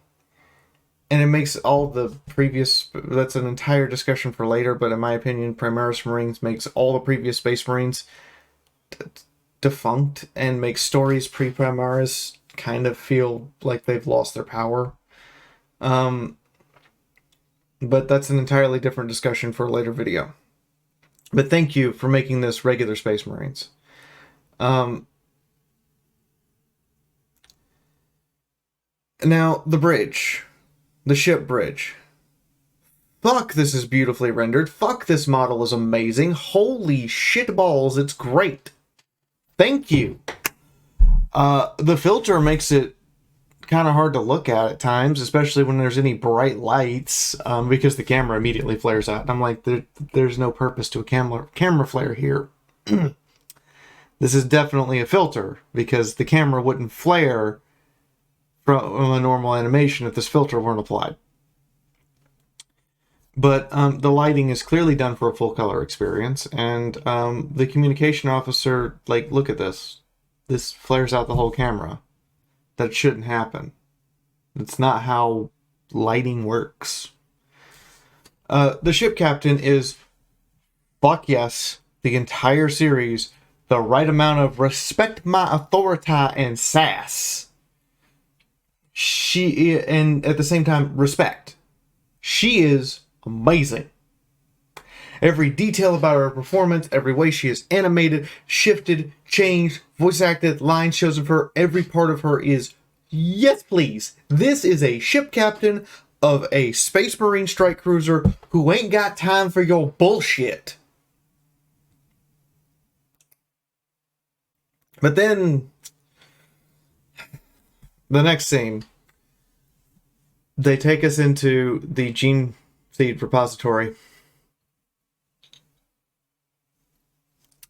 I'm trying to be nice. I'm honestly trying to be nice. The red, black, white aesthetic looks the most out of place in this room. In order for you to register the lights were on above the gene scene capsules indicating power, and to not flare out this scene like you did with the communications officer, you had to turn a light that's normally green, as described in the novels, to red. The blood is red. Space Marine armor is red. By the way, why are they walking around the ship in full armor? No, this is a serious question. Most Space Marines do not walk around in full power armor because the power armor has a limited power supply. Further, their power armor is under repair and maintenance when they're not using it. Why are they always walking around the ship in full power armor?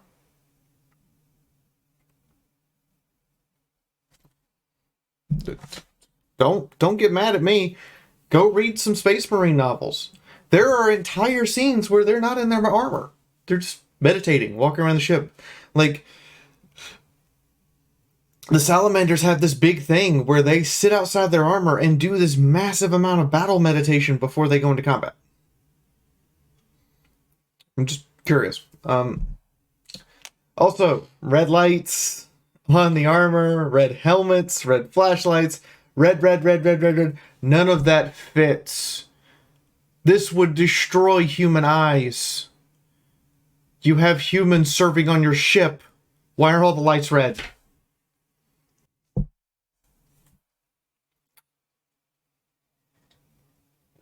Just saying. In order, yeah, the flashlight should be white. The indicators above the gene seat should be green. The indicator lights on the armor should be various greens, whites, and blues. Maybe a red if there's something wrong. But then we get to the interaction between the Marines, and it's... wow. This is beautiful. Like, if you just sat in a room without the visual and listened to the voice actors, this is wonderful. But because of the color filtering problem, it takes you a second to realize that the Space Marine being talked to, Caius, I think is his name. I think that's how you pronounce it. Isn't the fifth Space Marine we saw in the chapel earlier with Raphael the Chaplain? Yeah. Till he speaks. Then when he speaks, you're like, oh, different person. The suggestion and reveal of the Dreadnought Ignis, I mean, that comes into import later, but because, we don't talk to Ignis, we don't have any history with Ignis, the Tech Marine isn't having, conversations with him in the gene pool, which I wasn't aware that they stored Dreadnoughts fully ready to be assembled in the same room as gene seed containers. Dreadnoughts are not a delicate thing. They're a brutal destruction engine of war. Gene seed can be crushed. A gene seed vial can be accidentally crushed by a human hand. Not even a Space Marine hand, just a human hand. Do you really want the brutal multi-ton engine of war stomping around in that room? But just saying. But he's a Dreadnought. Cool. Can we talk to him? No. Can you talk about him or the stories about why he got to be a Dreadnought? No. Can you give me anything? No. Fuck. The writing as well, it's good. I'm not going to stop complaining about the art style, but a genuine compliment here. All of the writing other than that is it's great. The scene on the bridge with the Marines is the first time you realize it, but every Marine is in a different armor combination and mark. All of them. It's fantastic.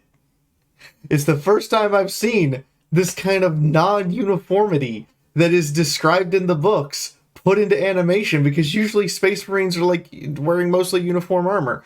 But there's a guy with a Crusader with an iron helmet. There's a guy with a Corvus helmet. There's a guy with a Mark 6 helmet. Achaeus has a Primaris helmet, but he's not a Primaris Marine because his armor is still is Aquila armor with the extra large Gorget. And I'm like, oh, yay! But yeah, it looks like a tabletop Space Marine army where no one in the squad has the same armor. It's the exact same described in the Deathwatch RPG as to how your armor is supposed to be in the advanced armor section. I'm happy. There's even a guy with Artificer armor and Mark IV. I'm like, sweet.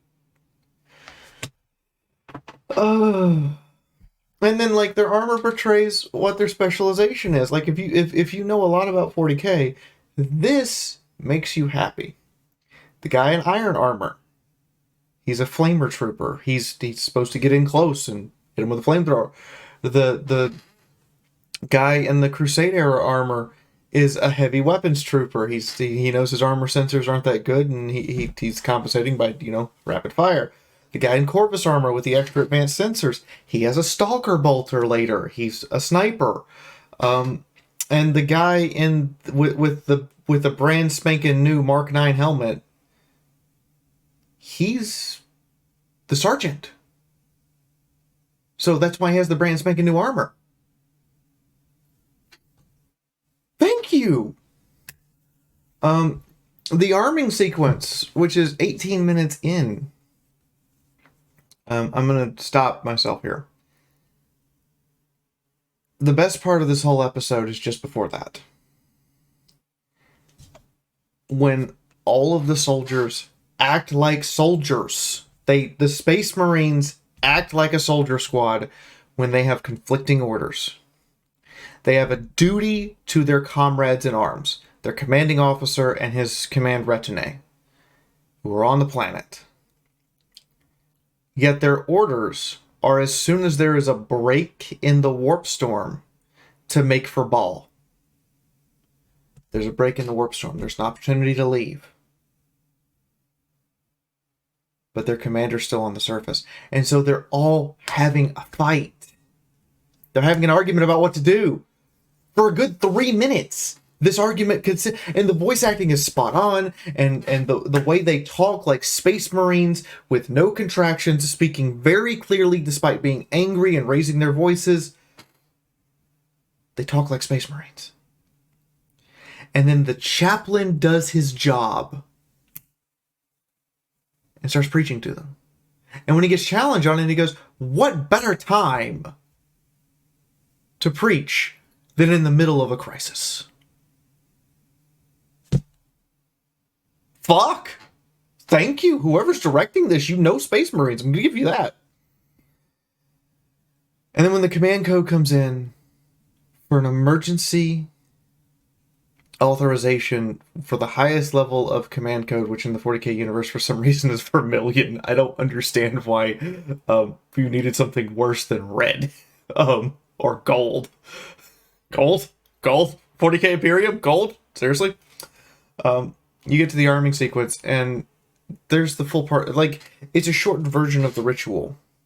But you see stuff like the cherub servitors carrying weapons, the getting blessed, them doing their rituals over their weapons, and the ritualistic nature of preparing for a drop pod assault.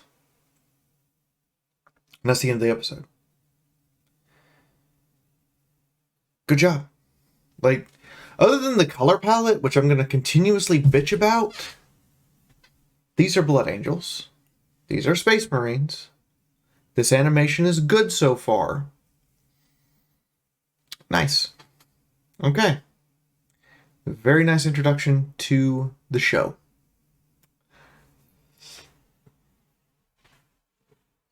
Let's go deeper. Episode 2, The Silent City. While we have an actual animation intro, I noticed it in episode 2, and I'm like, oh, there's an actual animated intro. I wish the music was better. Or something that was memorable. It's not. It's not something memorable. It's not something better. It's not something even remotely, like, catchy or unique. It's just a couple piano notes and a guitar riff. I've heard better intros from Teenage Mutant Ninja Turtles. I've heard better intros from name a video game. You know Sonic the Hedgehog by the intro music instantly. You know Halo by the intro music instantly. You know, everyone knows the Mushroom Kingdom song that happens in World 1-1 with Mario. Everyone knows from, if you've watched She-Ra, you know the She-Ra intro. If you've watched My Little Pony, you know both versions of the My Little Pony Friendship is Magic intro. I'm just naming shows at this point.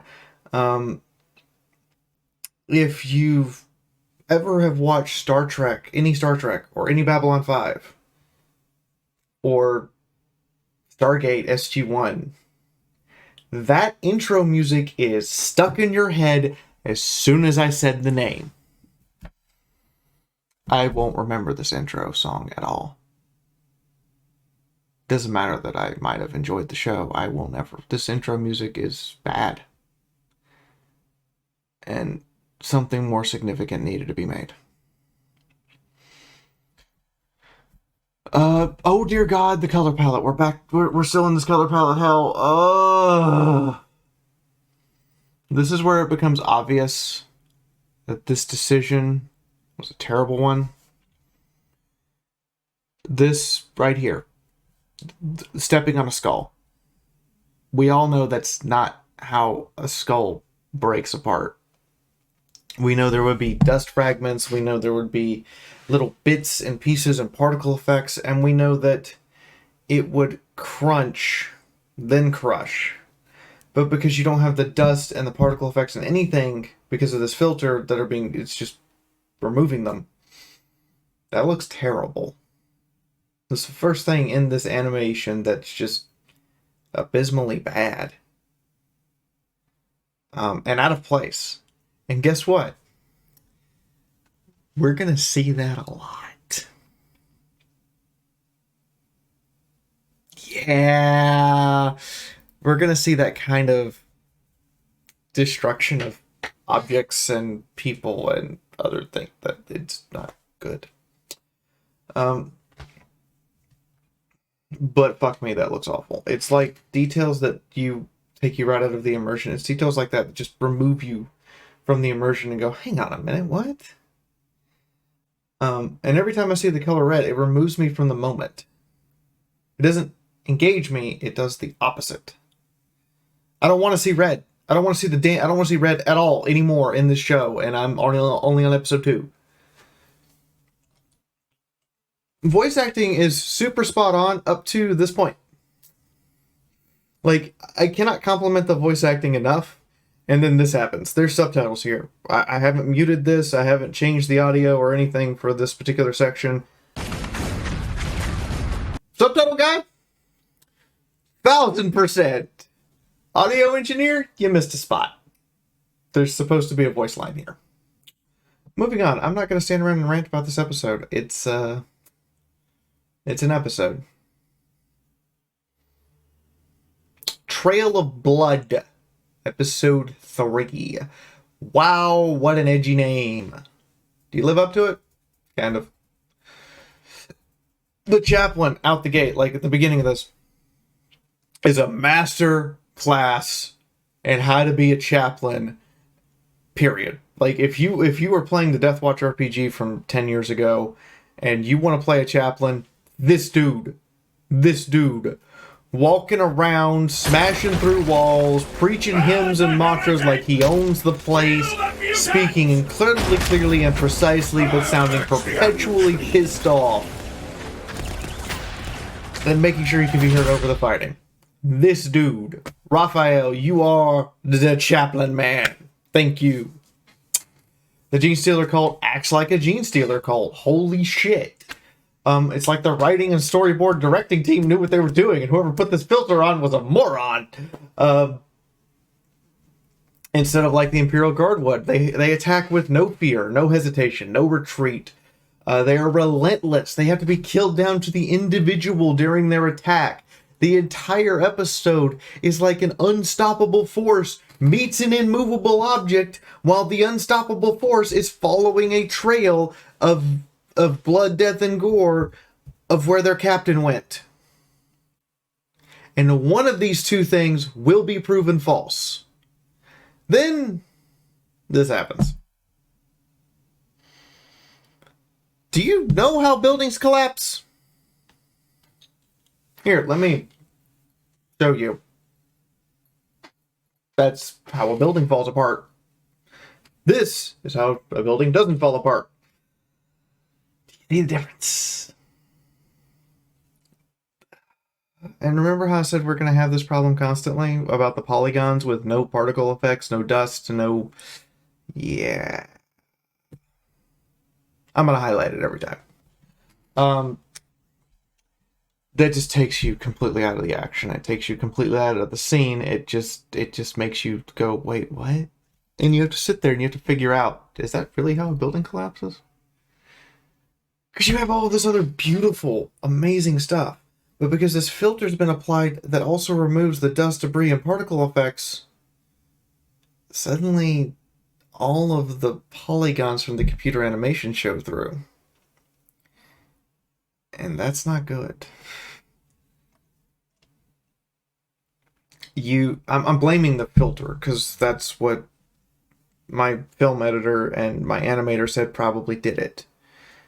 But this painful artistic choice just... it's terrible. And just as the moment you could truly believe that this is happening, flying apart neat polygons from an explosion. Furthermore, explosions are colorful, like to the absolute stupid maximum. They start with yellow sparks and green and slightly green tinged flame in a lot of cases that bursts into orange, red, other yellows, and then you get deep hues of brown and kind of flickering red ashes, and then it turns to this black-gray soot that floats through the air till it floats back to the ground and covers everything. This is not an explosion. This is disappointing. As the Princess of Explosions, I am insulted. Don't worry, these episodes get a lot less time because, honestly, they deserve it. There's not a shitload happening here. There's not more movement than what you're seeing. One really nice highlight, though, is this. That captain? That is the right amount of authoritative sass. Ah, beautiful. Thank you. Thank you, Captain. You almost saved this show. Almost. Episode 4. Awakenings. It's at this point I took my first 2 ibuprofen. My eyes were hurting and I was starting to get a headache. I'm halfway through this one. And I say halfway because I'm halfway through the runtime. I'm not halfway through the number of episodes. I'm halfway through the total runtime by the end of this episode. Which is much faster than Hammer and Bolter. I wonder if this is because you fucks put the annoying color filter on and I don't want to go back and review footage. Anyway, the exposition of the Black Rage is just lost. Like, hopelessly lost. I'm sorry, but the opening of this episode sits so poorly with me that I can't even, like, what? You are clearly giving exposition. 100% exposition to people who don't know what the Black Rage is. And it comes off as exposition. Which is bad. Very bad. You could have said, as you know, and then given the briefing and gotten the same level of effect. Which is the worst thing you can possibly do in most filmmaking. That's like a cinema sin from hell. Yeah.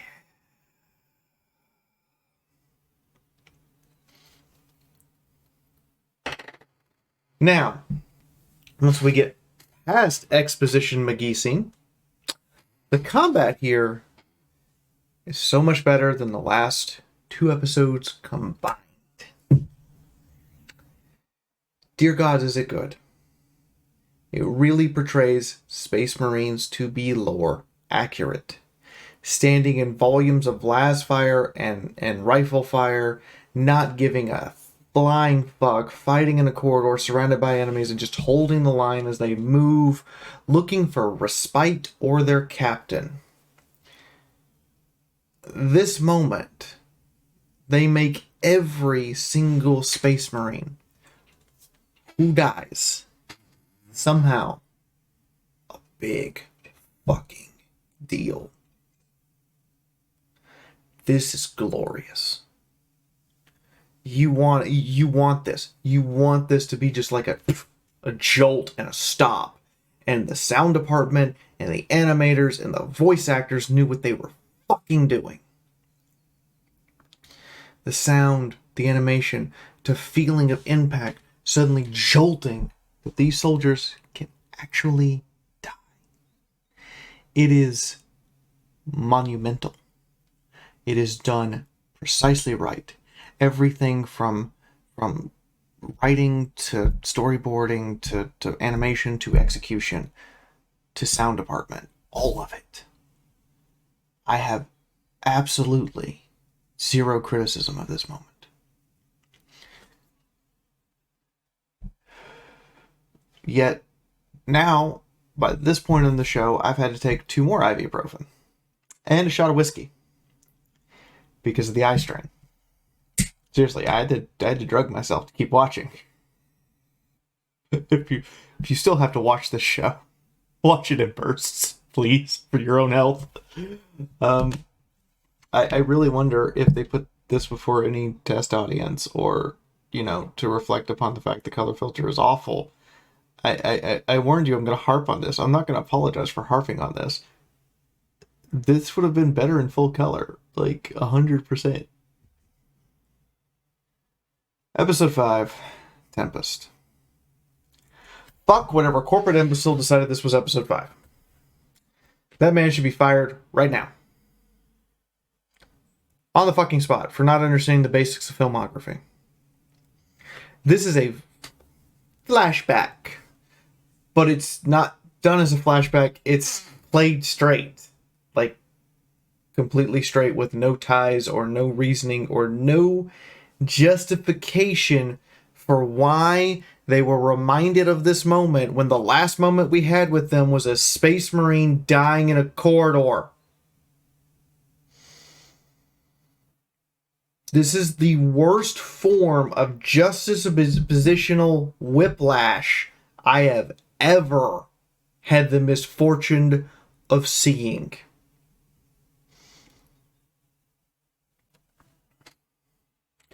And this episode was not done as a flashback. It was not done as something that could be called back to. It's played straight. Perfectly, beautifully straight. Like, no questions asked. This is played straight. This is actually the first episode. If you're watching this series and you've watched my review, play episode 5, then go back and play episode 1. And you tell me when you get to the end of episode 4 that episode 5 should be where it is. Go on. I'll wait. But if you actually start the series, start with 5 and then jump back to 1. They've pulled the worst kind of juxtapositional whiplash I can even remotely understand. The color palette does so little justice and so little favors here. You can further tell that this is the first episode because they make sure to say everyone's name so you know who's talking throughout the episode. Everyone's name is said through the entire episode.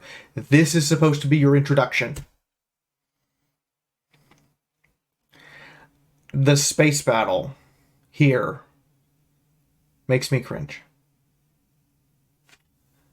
You have Imperial warships darting around at such close range to a Tyranid hive ship that it just doesn't make any sense. These warships are made to give long-range, non-precisional broadsides. They're made to fire torpedoes and Nova cannons. And at the end of the day, when necessary against a smaller opponent, ram them.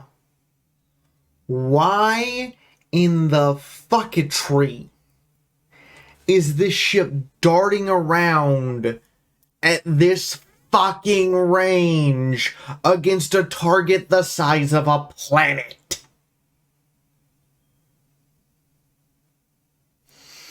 Furthermore, remember the problem I highlighted with the explosions and the lack of debris and particle effects that are clearly supposed to be there? Yeah. Also, these ships are apparently made of glass.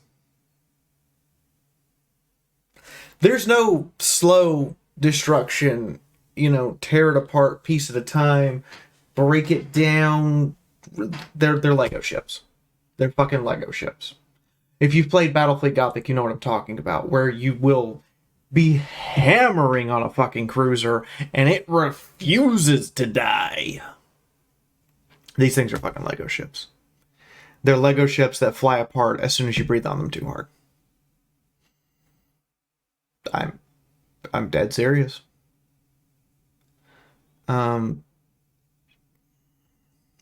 However, we get the warp.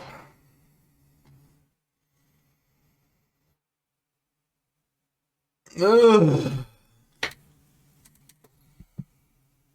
Look, I get that Tyranids are supposed to be this massive, incomprehensible evil of a Lovecraftian scale, that you're sending massive, technologically advanced super warships and super genetically altered ultra soldiers in fucking power armor that makes them weigh a total of a metric ton, and they are still just getting batted aside like children. But the warp. The warp is quite clearly supposed to be in color. There is no depiction of the warp in any depiction post 1980 that is not in color. Because the warp is supposed to feel super alien. It is supposed, and this section is clearly animated with purples and reds and pinks and blues and greens and oranges and all sorts of colors that warp and coalesce and change and go crazy. Because of the filter to turn it black and white, the warp looks flat, bare, and bland. Those are 3 words you never want your version of the warp to be described as. Because there is no version of the warp that is described as bland, flat, or bare. It doesn't feel like the warp any more than Voyager's opening sequence passing through a nebula. Side by side, which one of these feels more like the warp? Just saying, it's that bad. And they get to the planet, and we get to see the captain's mission. This is nice. Swords have power fields now. Don't get used to it. They forget that a lot. And oh my god, electric blue shouldn't. This filter, oh fuck. Right, power fields are electric blue, and this filter causes electric blue to just flare the camera out. I'm sorry, this decision has ruined this animation. Fuck! Look at this! The camera, everything around the sword just goes black! And the sword is a bright, shining phallus in an open black space! I can't laugh at this any harder. This is... Like, I'm glad they have power fields, but dude... What? The actual plot of this episode, I like it. The presentation, the pieces around it, everything else about it are made so, you know, it's making sure that you understand the situation they're in and how they got here and all this other stuff. But because it's placed in the middle of the series instead of at the beginning of the series where it's clearly supposed to be, it's forgettable. You will actually get to the end of the series and think that this episode was the start of the series. Because I did. I thought, wait, isn't this the start? And I go, oh, no, it's episode 5. Why is this episode 5? This makes sense. That's what happened when I got to the end of the series and was going back to review to get footage. I think a lot of people will have that issue where they'll think episode 5 is episode 1. Why is it episode 5? Thanks, Games Workshop executive, for destroying your own show because you were trying to make it mysterious and elusive, and all you succeeded in doing was making the viewer angry and confused. You almost made the entirety of this 28-minute and 11-second animation worthless. If not for the fact that it's nice eye candy and it explains how they got into the situation, but that should have been at the start, not here. So whoever made that decision, you suck at your job. and should be ashamed. Moving on. Episode 6, Against the Horde. First off, we can see the fragility and the toughness of Space Marines. We understand they're superhuman. We understand that they are amazingly strong. Their armor is ridiculously resilient. But just like humans, there's a certain breaking point. And against the horrors and the dark of 40k that are just overwhelming and overpowering. Wonderfully done. The chaplain slain because the helmet he wears is a chaplain helmet that cannot withstand the impact. Good job. The sergeant taking one of those impacts and it cutting his helmet open, but he's still alive. You can see the difference in the power armor. How the chaplain helms were made for the Crusade era, and how the shiny new Gravitas helmet is more durable.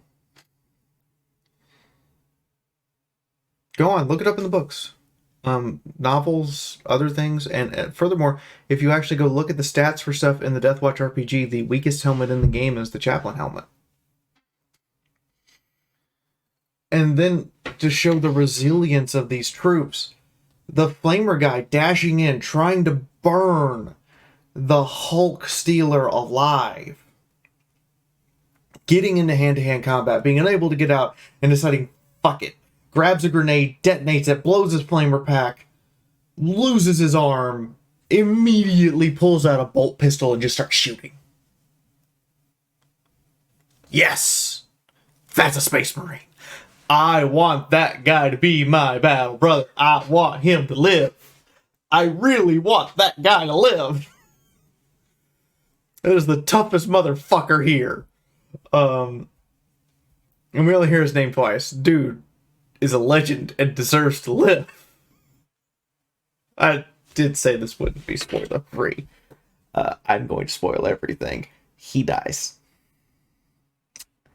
His death is epic, but he dies. Anyway, he's alive now, and shit, yes, this episode is great right up until ship combat. Then suddenly, first off, it's like the captain forgot who she was. Okay.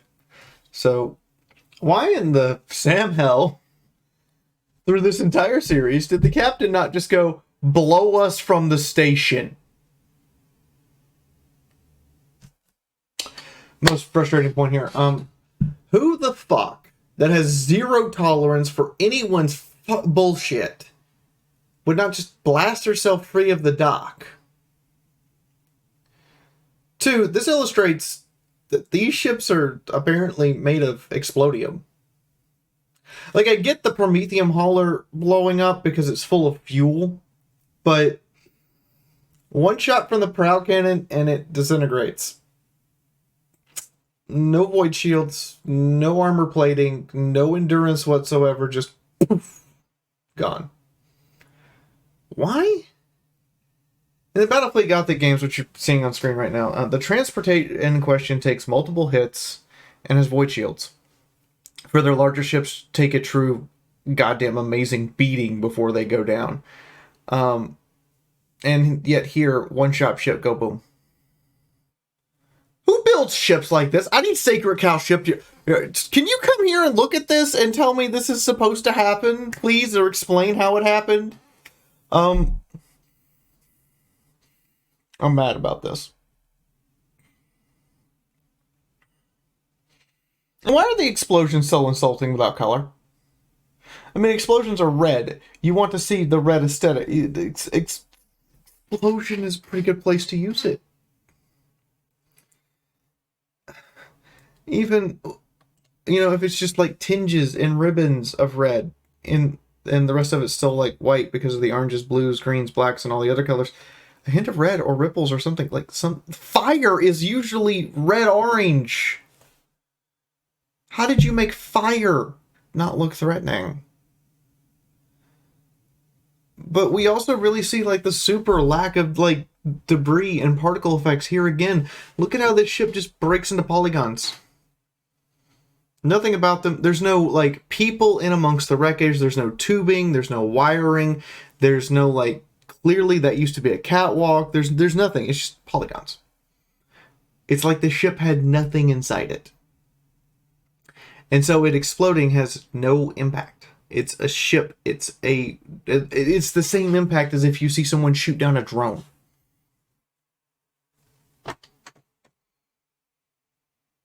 The fuck?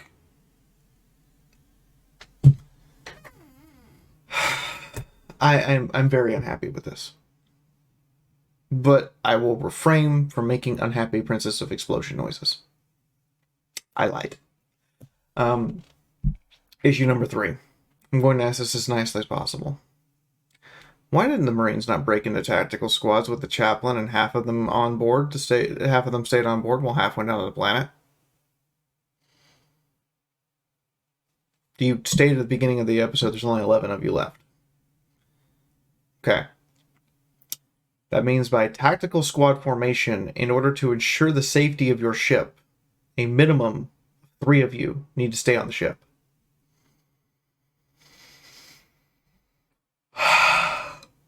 What were you thinking? In the Blood Angels version of the Codex, there is a minimum requirement for a Space Marine garrison on board a strike cruiser. It's no less than 5. If 4 of you had stayed on the ship, those Gene Stealer cultists would have stood 0 chance of a successful boarding action. On top of that, we get into the fact, get Marines under the surface quiet. It would have made sense if you would have held back a drop pod so that when they actually came under fire, you could drop pod onto their position. The whole story, in my opinion, would have played out better if we had like this juxtaposition between actual Marines that we cared about, not random armsmen, and the will of the captain and a tech Marine, and a dreadnought we never talked to. That's who's on the ship. There's other things in this that don't make sense to me. How was the helmsman wounded? Like, what happened there? It never explains. Like, he's got a gut wound. It's very clear that it should probably a gunshot, but how? Who got to the bridge and shot that man? The whole story would have been better if we had this gut-wrenching juxtaposition between a small squad on the planet and a small squad on the ship, going back and forth, where when we get to a hyper-tense, hyper-climactic moment in one side, you suddenly flip back to the other. And they're now reacting to the fact that, the chaplain just died. Shit's real. And so they're sitting on the edge of their seat trying to hold back the black rage as they, desperately hold off the horde of Gene Stealers and waves of cultists hitting the ship, while at the same time, back on the planet, they're doing the same thing, trying to find their captain and get the fuck out of here. Instead, we have a tech Marine who can only talk to the captain, whose entire badassness of being a Marine is undermined by him constantly having to work with, on, or through technology. He feels less and less like a Marine as the story goes, and more like a set piece whose job is just to push the story forward slightly.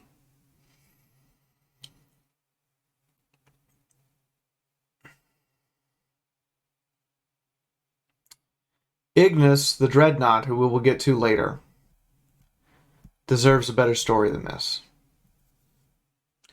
It would have been much more entertaining to have him and Ignis talking actively through this entire sequence. And then when we finally flip back to the tunnels, and the Marines are preparing for their last stand, Deus Ex Machina.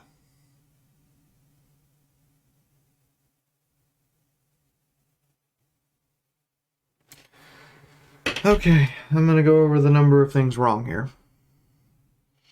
1. Warhammer 40k plasma doesn't work that way. That's a fucking lightning gun. Warhammer 40k plasma fires balls of plasma that explode on impact. That's how it works. It explodes and dissipates the heat into the target. The plasma cannon is described as firing this big poof. If you've played Warhammer 40k Space Marine, that's how that works. This is a lightning gun. And because it's electric blue, put over a black and white filter, the camera flares out to the point you can't tell what's going on. And it looks so out of place, it may as well be lightning from Zeus himself, all the way back on Mount Olympus on Earth, throwing a lightning bolt, curving it around the universe, and slamming it through the tunnel at this point. That's how out of place this is. The tension on the ship and the set pieces of armsmen ready for battle is nice, but it just feels like set dressing for a battle that we don't actually care about, because none of the people we know, none of the people we are directly involved with are in that fight. We will never learn any of the names of the armsmen. We will never get any screen time with them. We'll never have anything about them that we care about beyond they are simply the instrument of the captain's will to defend the bridge. Their deaths and the battle they are conducting is meaningless and would be better left unanimated. And instead, we simply hear the ongoing battle outside of the bridge. And somebody reports in what's going on. Honor of the Angels. Completely removes you from the action. The color choices make the ship combat ugly and undiscernible.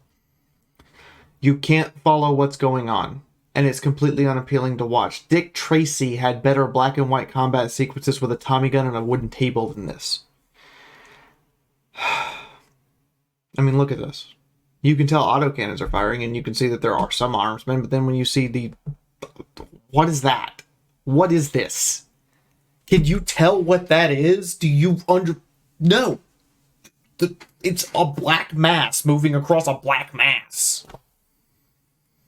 If this were in full color, we could talk.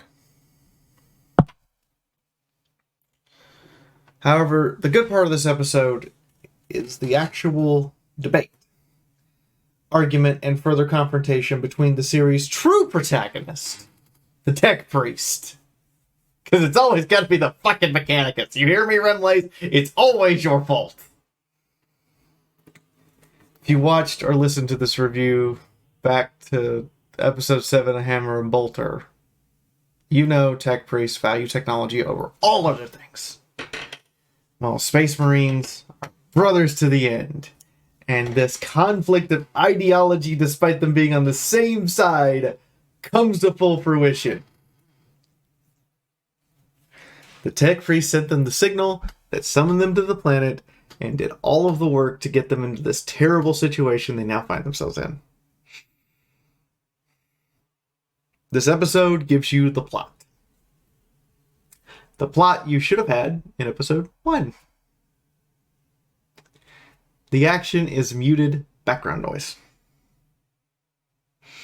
So bad is the muting of the action to background noise that ships appearing at the end of Star Wars Rise of the Skywalker is less noisy and less distracting from, what should actually be a decent plot than this is.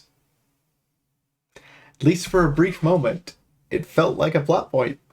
But the battles in the Space Marines moving towards the Cadia just feel like, set pieces that have to be moved, that have to be done, that have to happen to show the passage of time.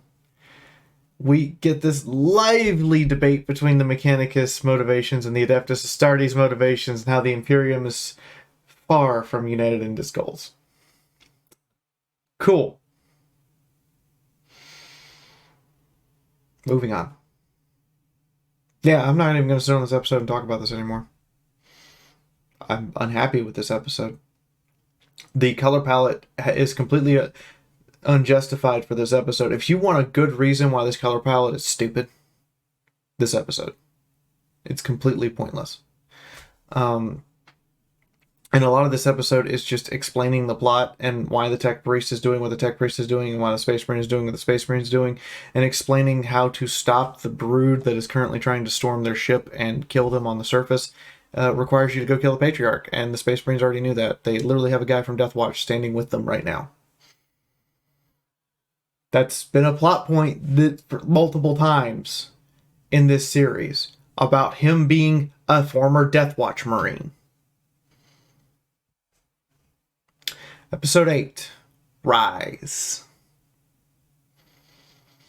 I mean, do you think the title was metaphoric? But no, it's literal. Remember how they're at the bottom of this giant space elevator? Yeah, it's literal. The captain seeing each of the Marines, commenting on them, giving friendly banter to prove it's him and that he still has his faculties intact, despite all the mechanicus, cybernetics, and replacement parts that have been grafted onto his armor and onto his body. It's a nice touch. It really shows that, you know, someone cared enough to make sure that the distrust that would be prevalent among the Imperium of anything that's even remotely different would still be present. And just that moment when he looks at our flamer guy who's got one arm, and instead of criticizing him or cracking a joke or anything, he just goes, "Well met," and motions with his arm.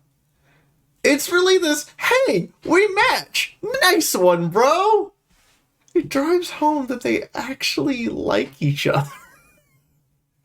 Even though they're arguing and fighting about what they do, and there's this constant back and forth, and there's this high stress environment, it's a nice, subtle relief before the storm. And this is the one time the animation is utterly solid.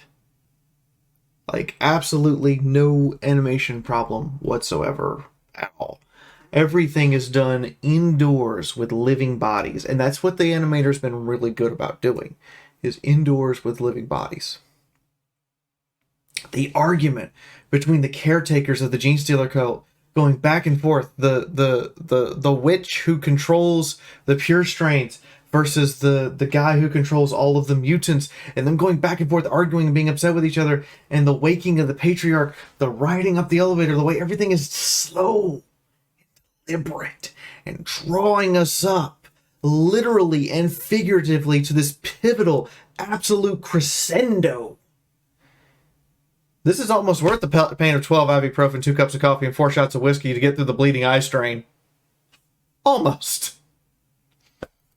The combat here is great. It's like the animators are finally told, "Oh, this is supposed to be in black and white? Okay." And knew what to do with it. I mean, it's still eye strain, but it's finally applied to the models and environment properly. I can clearly see everything. Even my eyes are now completely dulled to the color red, and it has zero impact on everything. Like, literally, not the color red, just, I don't even see it anymore at this point in the series. I've just assumed this is a black and white series, and now going back, I'm like, no, this had red, lots of red. There was the color red. You know, fuck. But I'm so desensitized to red by this point that the Marines bleeding has no impact. I forget that they're bleeding. Cool. I'm too desensitized to that color to register that they're bleeding. The feeling of desperation of the caretaker witch's voice and her cult priest are fantastic. How she sends the pure strangers to fight and they get slaughtered almost effortlessly, despite us seeing how dangerous they were when they ambushed the captain. This is no ambush. This is a stand-up fight, and it delivers. Every death is creative, drawn out, brutal. Like, just from the initial jump of the Gene Stealers to rain down on them, to just seeing them get shot up and their corpses going and the one Marine who stepped to the side so the corpse doesn't hit him, to the rhythm of the combat is glorious. The CQC is shot at angles that make it clear precisely what is happening and how it's happening. And we're not left in the dark, and we're seeing who is doing what, who died, how they died. And the best shot in this entire sequence is watching the Gene Stealer get mulched by the gear mechanism as the Marine just pushes him into it until he's a limp corpse, then throws him aside like he's yesterday's garbage. Fuck, that was good. Why did it take 8 episodes to get this? Back on the ship, the tech priest is working so lost in his work he doesn't realize the servitor that he gave a command to is dead. So going back and forth with the team, master to servant, and then the sudden shift change. When the servitor gives an order to the tech priest, the tech priest has to go compliant. It's a grand scale. It's a show. It shows just how slow things have to move in the 40k universe, how everything's like ritualized, and the waking sequence could be separated out in its own animation, which, by the way, there's an actual Dreadnought waking sequence in full color that is glorious, and it's on YouTube and it's free. They probably should have took notes. Just say it. Probably should have took notes. Also, I'm really still complaining about how the Dreadnought's being stored and woken up in the Gene Seed repository where all the fragile Gene Seed capsules are. Just saying, still complaining about that. If you somehow combine the tech priest and the servitor voice acting with this free Dreadnought waking sequence on YouTube, it will be so much better. Like, somebody do that. Like, if you're bored and you have access to this, go get this Dreadnought waking sequence with all the voice acting, and then go get the Dreadnought waking sequence that's a free animation on YouTube. Put them together. We'll be happy. The biggest issue here, however, is how fucking damn quiet the Dreadnought is. It feels like a floaty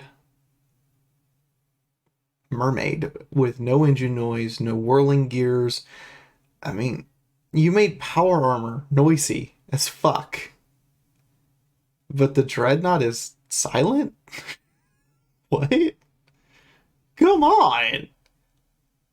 I should hear a rev of an engine, because he's got these big fucking exhaust pipes on the back, and there's clearly an engine there. I should hear a rev of an engine. I should hear a dong, dong, let's go. And it just... Because we get no time with Ignis. He doesn't have enough lines. We just know he's an engine of war. If you don't know what a Dreadnought is, if you don't understand what a Dreadnought is, you don't get the emotional connection of why the tech priest cares so damn much, and it really makes no emotional impact for what comes next.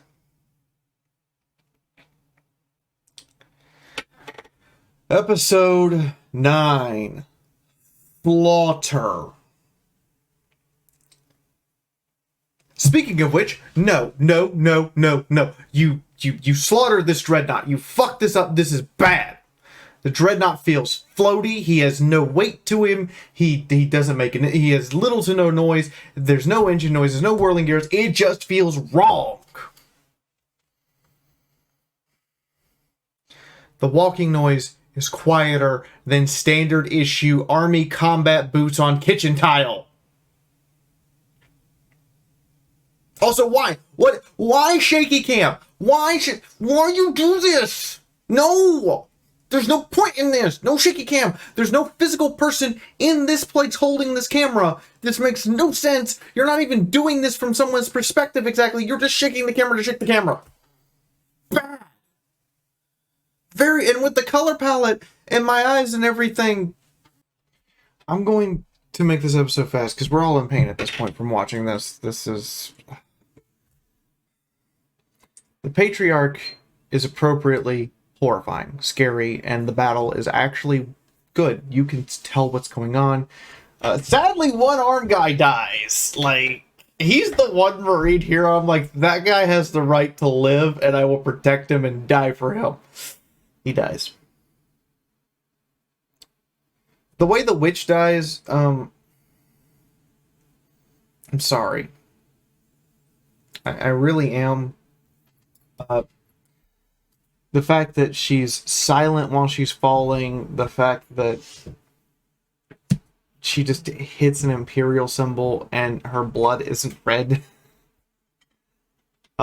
There's multiple issues with this death sequence. The decompression scene. A Wilhelm scream in the middle of a decompression scene? Someone please go look up decompression. Here, look at this scene from The Expanse. You cannot scream during decompression. Do you know why? Because the air has been violently ripped from your lungs.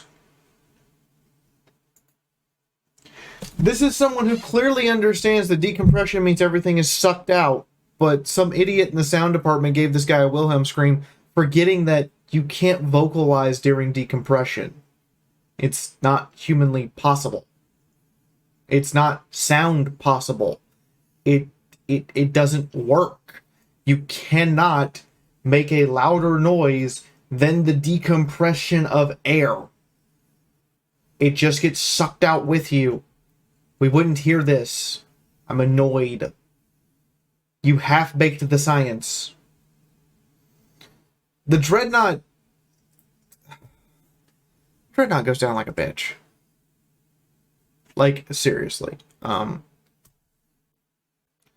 least hit him with a rocket launcher. Have someone throw an explosive charge. Give me a Gene Stealer Alu Akbar suicide bomber. Something. Not Gene Stealer's ripped through his sarcophagus. Like, just ripped through his sarcophagus just enough to break the seal, but not enough to kill the guy inside. Like, really? He's got a flamethrower. Wouldn't he just, turn his arm and burn them off of his hull? Because we've actually seen that in a 40k video game for, what was it? Was the third game in the series for, I want to say Winter Assault, and I know that's wrong.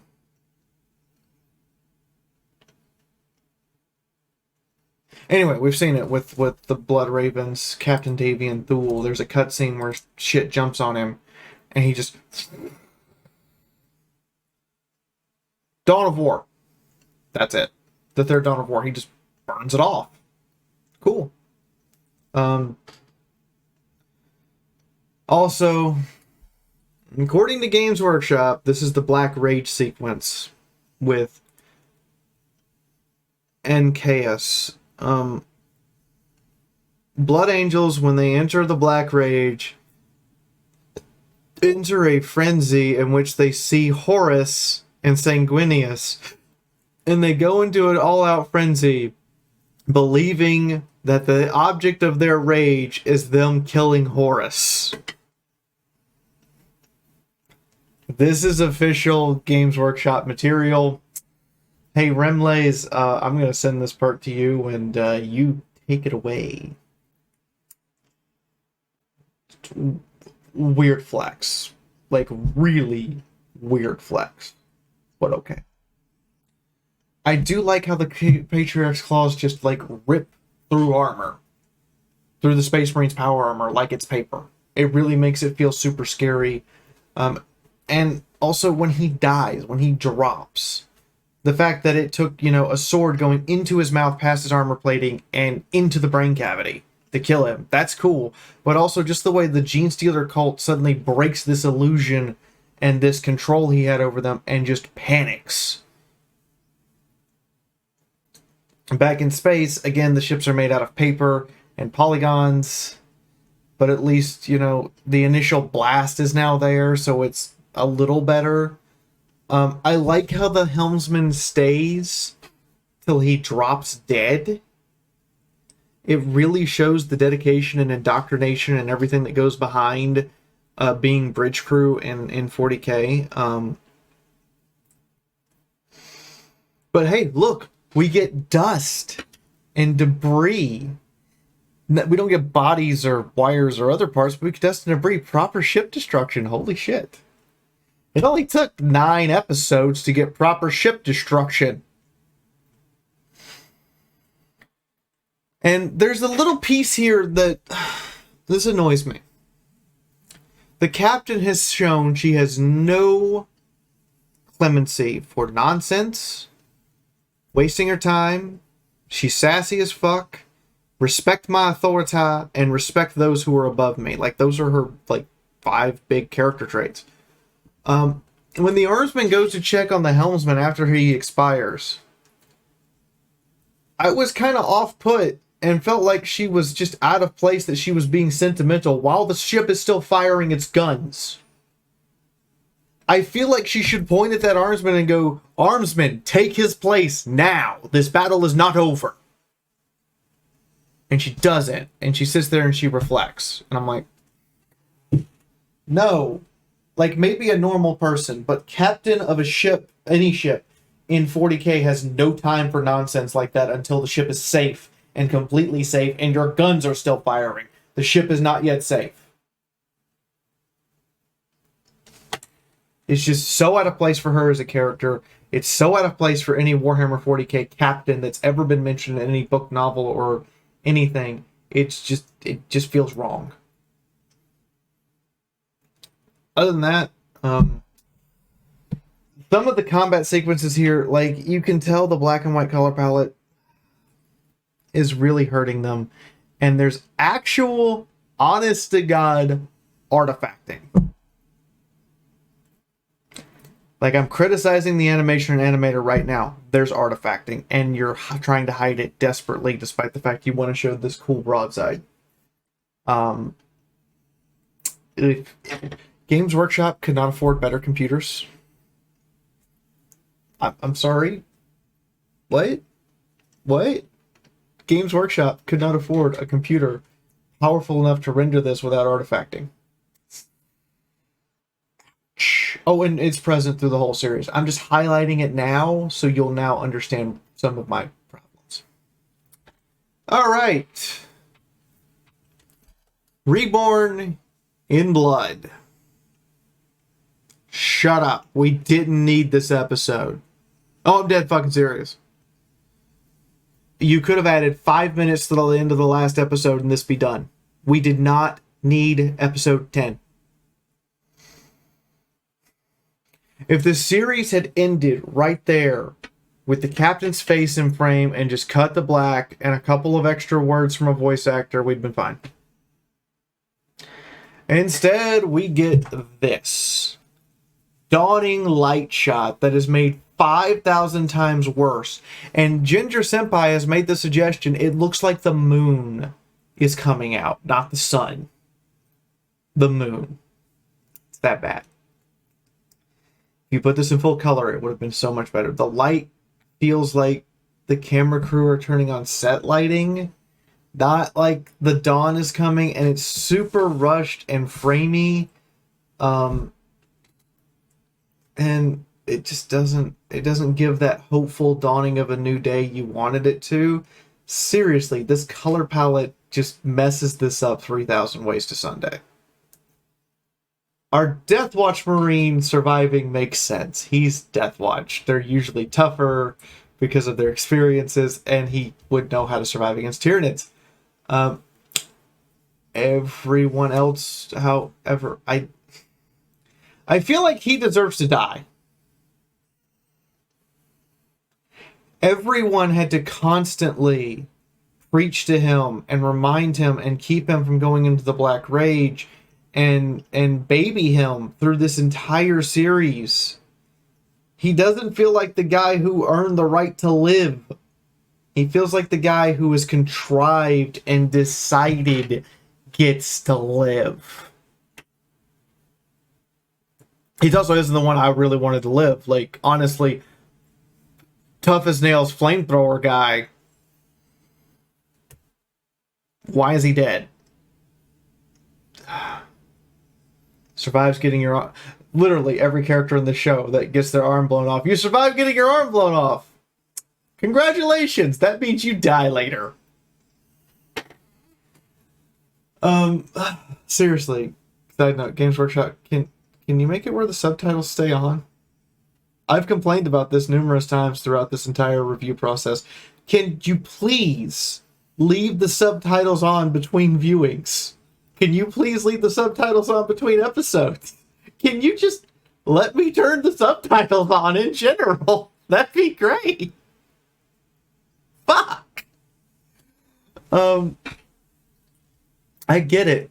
The Tech Marine was really friendly and really liked this dreadnought, whoever was inside it.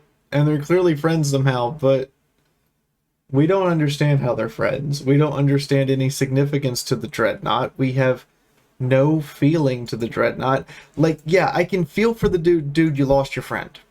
But I have no feelings towards the dreadnought. He hasn't had any real screen time. I don't know any stories about him. I don't know who Ignis was. He's dead now.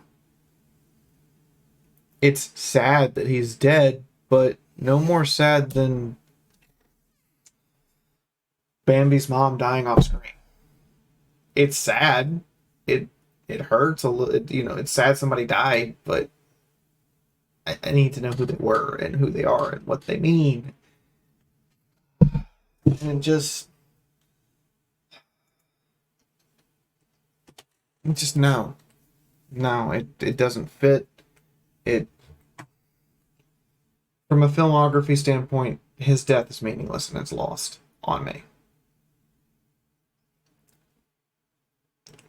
And also, my point about the Space Marine armor needlessly making noise. Like, you're having this sentimental moment where you want me, the viewer, to feel this guy's death. And then as your music is swelling and the zoom out happens, you hear, and I'm like, the fuck was that? Did the Space Marine fart? Wrong time, wrong place. Wrong time, wrong place. Look, sound guy, I get it. You were super dedicated to your job, and you were told Space Marine armor has to make servo noises. Maybe wrong time, wrong place. Oh my god. Oh.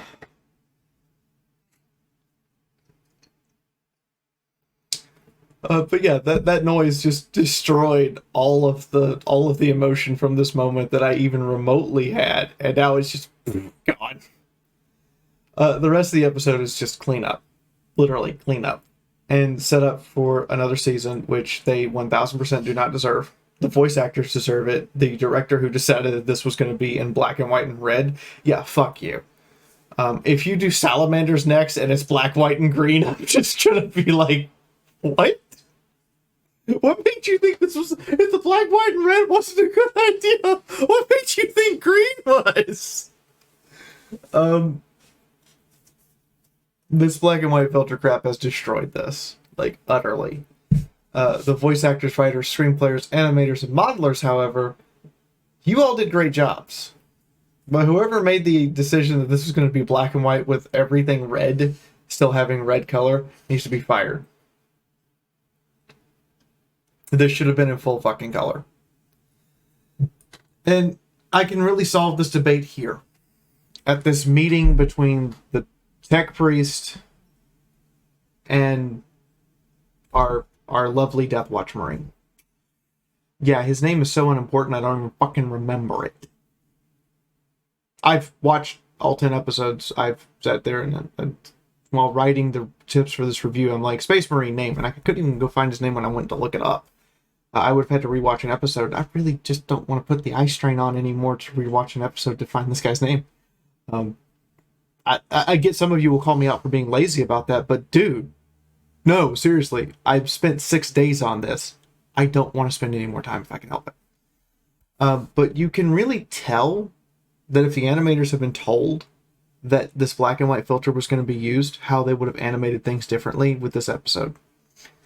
The tech priests and Marines are clearly meant to be animated with this filter now because there's more detail on the armor, there's more bits and bobs, there's more understanding. I can see purity seals, I can see the different servos and mechanisms on the tech priest. You can tell that the tech priest's cog symbols at the edges of their robe are meant to be yellow while the skin tone of the Space Marine and Tech Priest and Servitors are all slightly different, despite them all being Caucasian. You can tell that.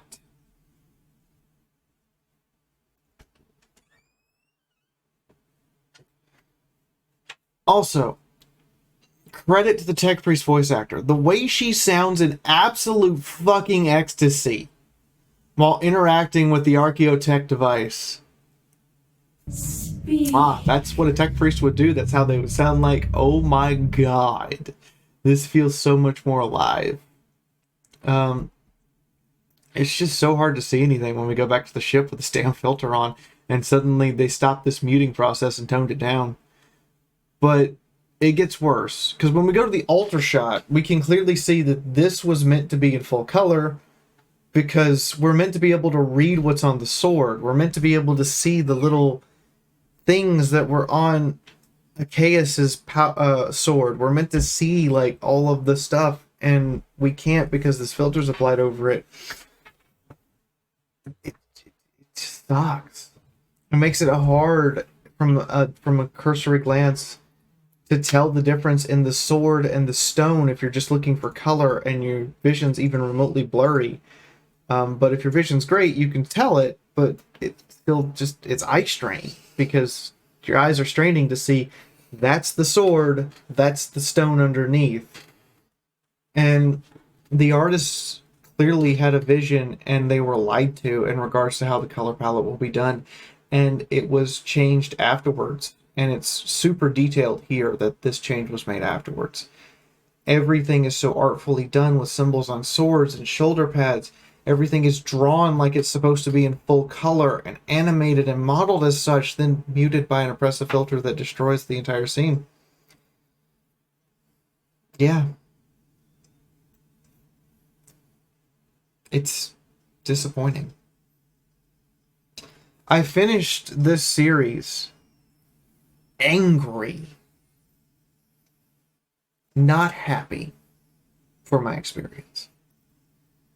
The artistic vision, the passion, the desire of the modelers, artists, animators, all of it in this final episode destroyed by an oppressive filter.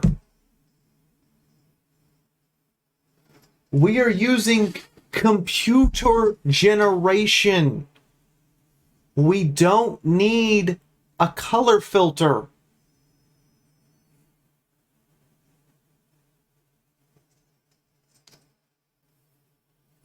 Why did I have to wait 6 hours to get far enough in to see that the artists and animators were lied to? And that if they'd been told the truth, this show would have looked so much better. And the captain. I get he's a Space Marine captain.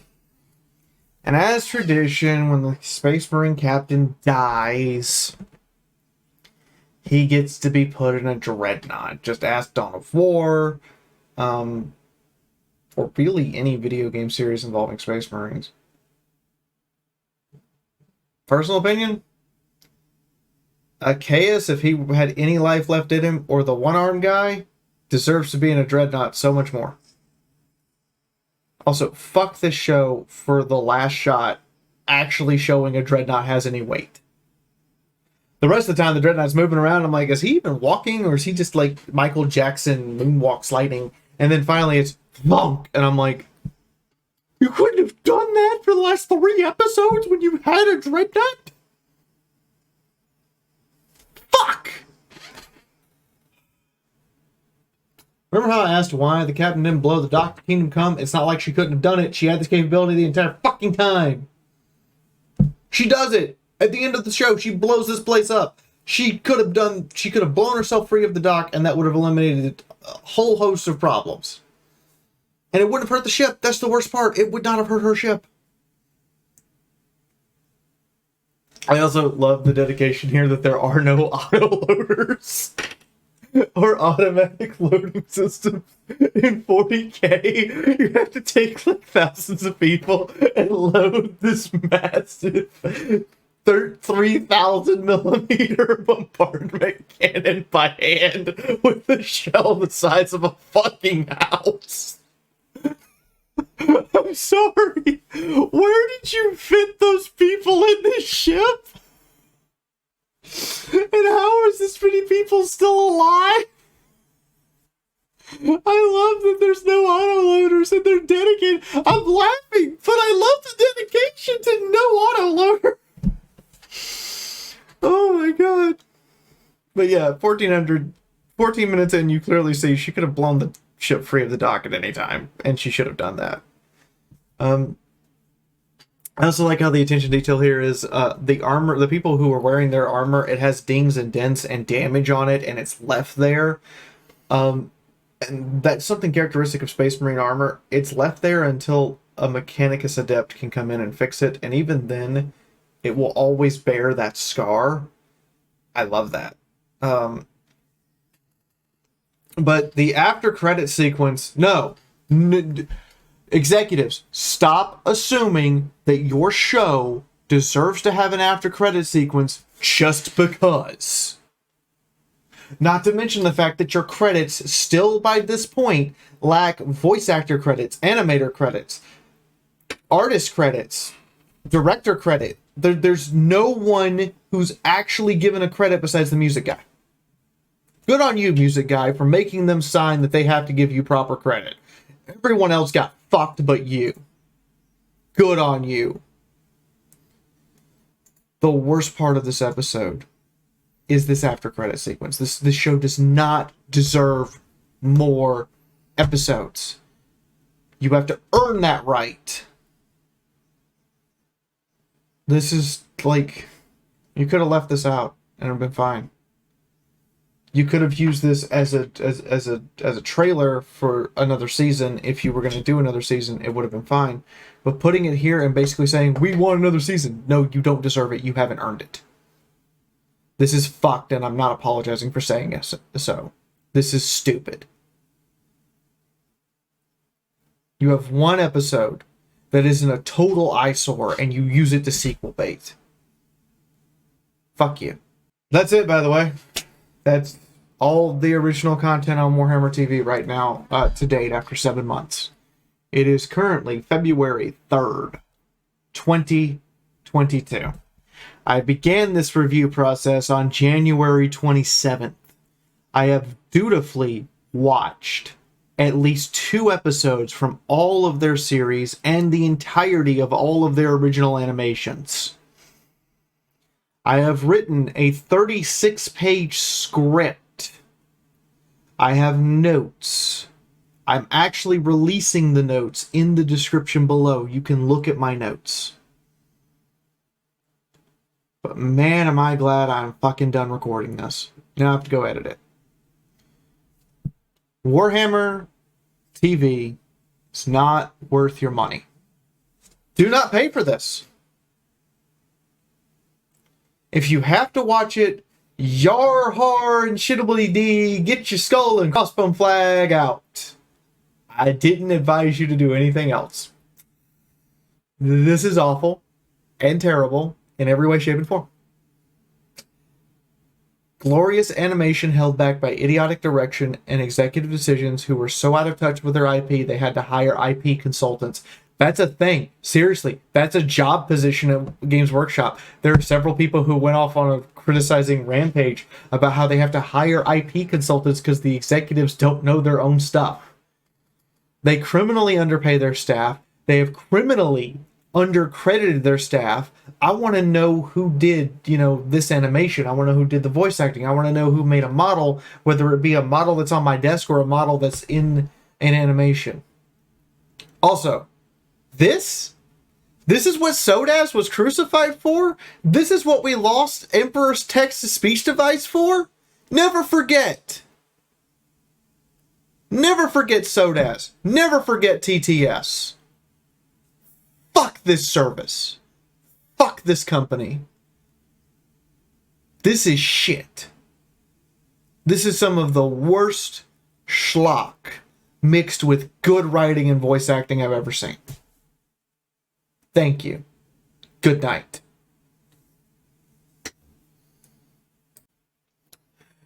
You have these fine people to thank me for doing this.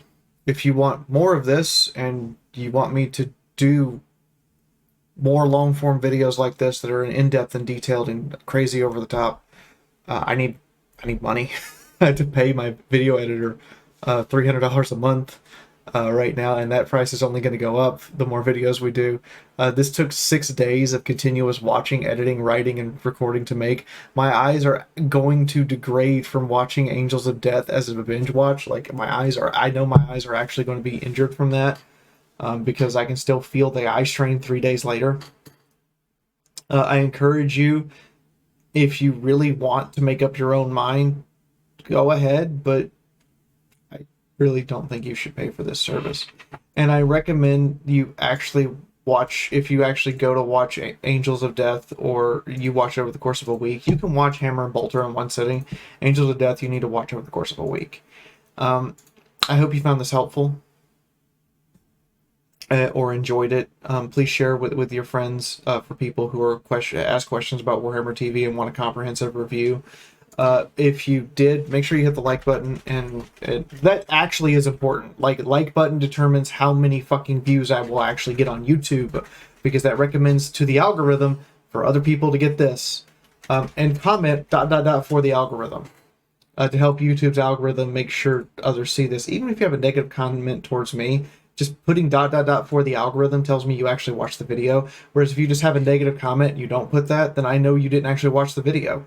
Ha! See? I can filter those people out because they would have actually had to pay attention. And if you want to see more stuff from me personally, there's a subscribe button. I'm also over on Twitch. We have like 2 days a week, Wednesday and Friday night, where we do tabletop games, and the rest of the time right now I'm playing Bannerlord. I'm going to be playing some 40k games and some Warhammer Fantasy games that come out later this month, February, because we've been, just passing the time until the end of January, the end of the game drought at the start of the year every year. That's everything. Good night, y'all. Fuck me, I need more whiskey. And I'm glad I got through this nightmarish clusterfuck.